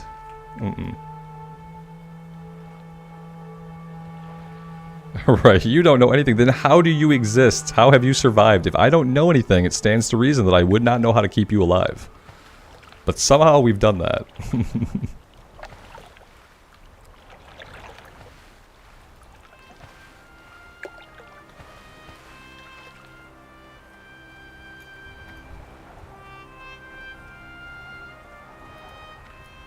So yeah, when you came into existence, you could barely move and you could not take care of yourself. Who do you think taught you all of these core skills you have? Oh no, good night, Gracie. No, no. In their 30s? And they still feel that way? Yeah. I hope my kid doesn't feel that way about me when he's in his 30s. I mean, I hope I'm alive when my kid is in his 30s. My kid's only going to be 8 this year, and I'm 40 this year, so... Whether or not I'll be around when he's in his 30s is another question, but if I am, I hope that maybe he'll come back around, you know. Operation High Jump, I've never been to a Disneyland or a Disney World. I'm not a big Disney guy. That's like thing number one. I'm not a big mascots person. I don't really like the idea of grown adults running around me wearing like mascot stuff where I can't see their face, their physical expressions, or anything. I don't find that very comfortable. I find it weird, kind of. Like, that's fine. People like that, it's fine. But I find it a little weird. So no, I don't have a big interest in that. And at some point, you know, my kid also is not a big Disney person. So whether or not it would ever be worth it for me to put myself through one of those places, I'm not sure.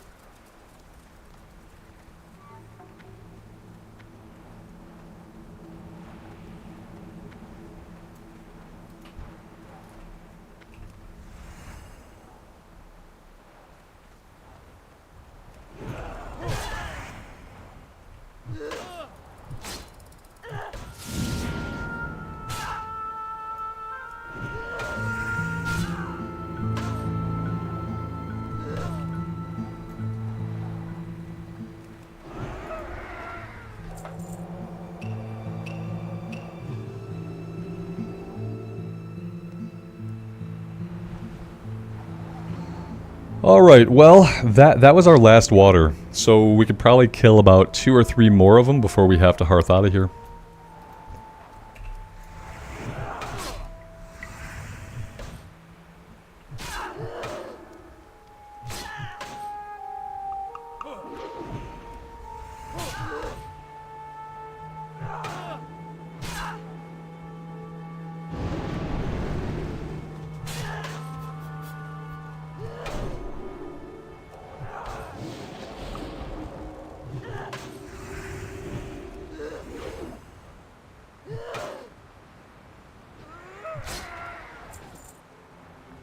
Okay, I take that back. We have to hearth out of here right now.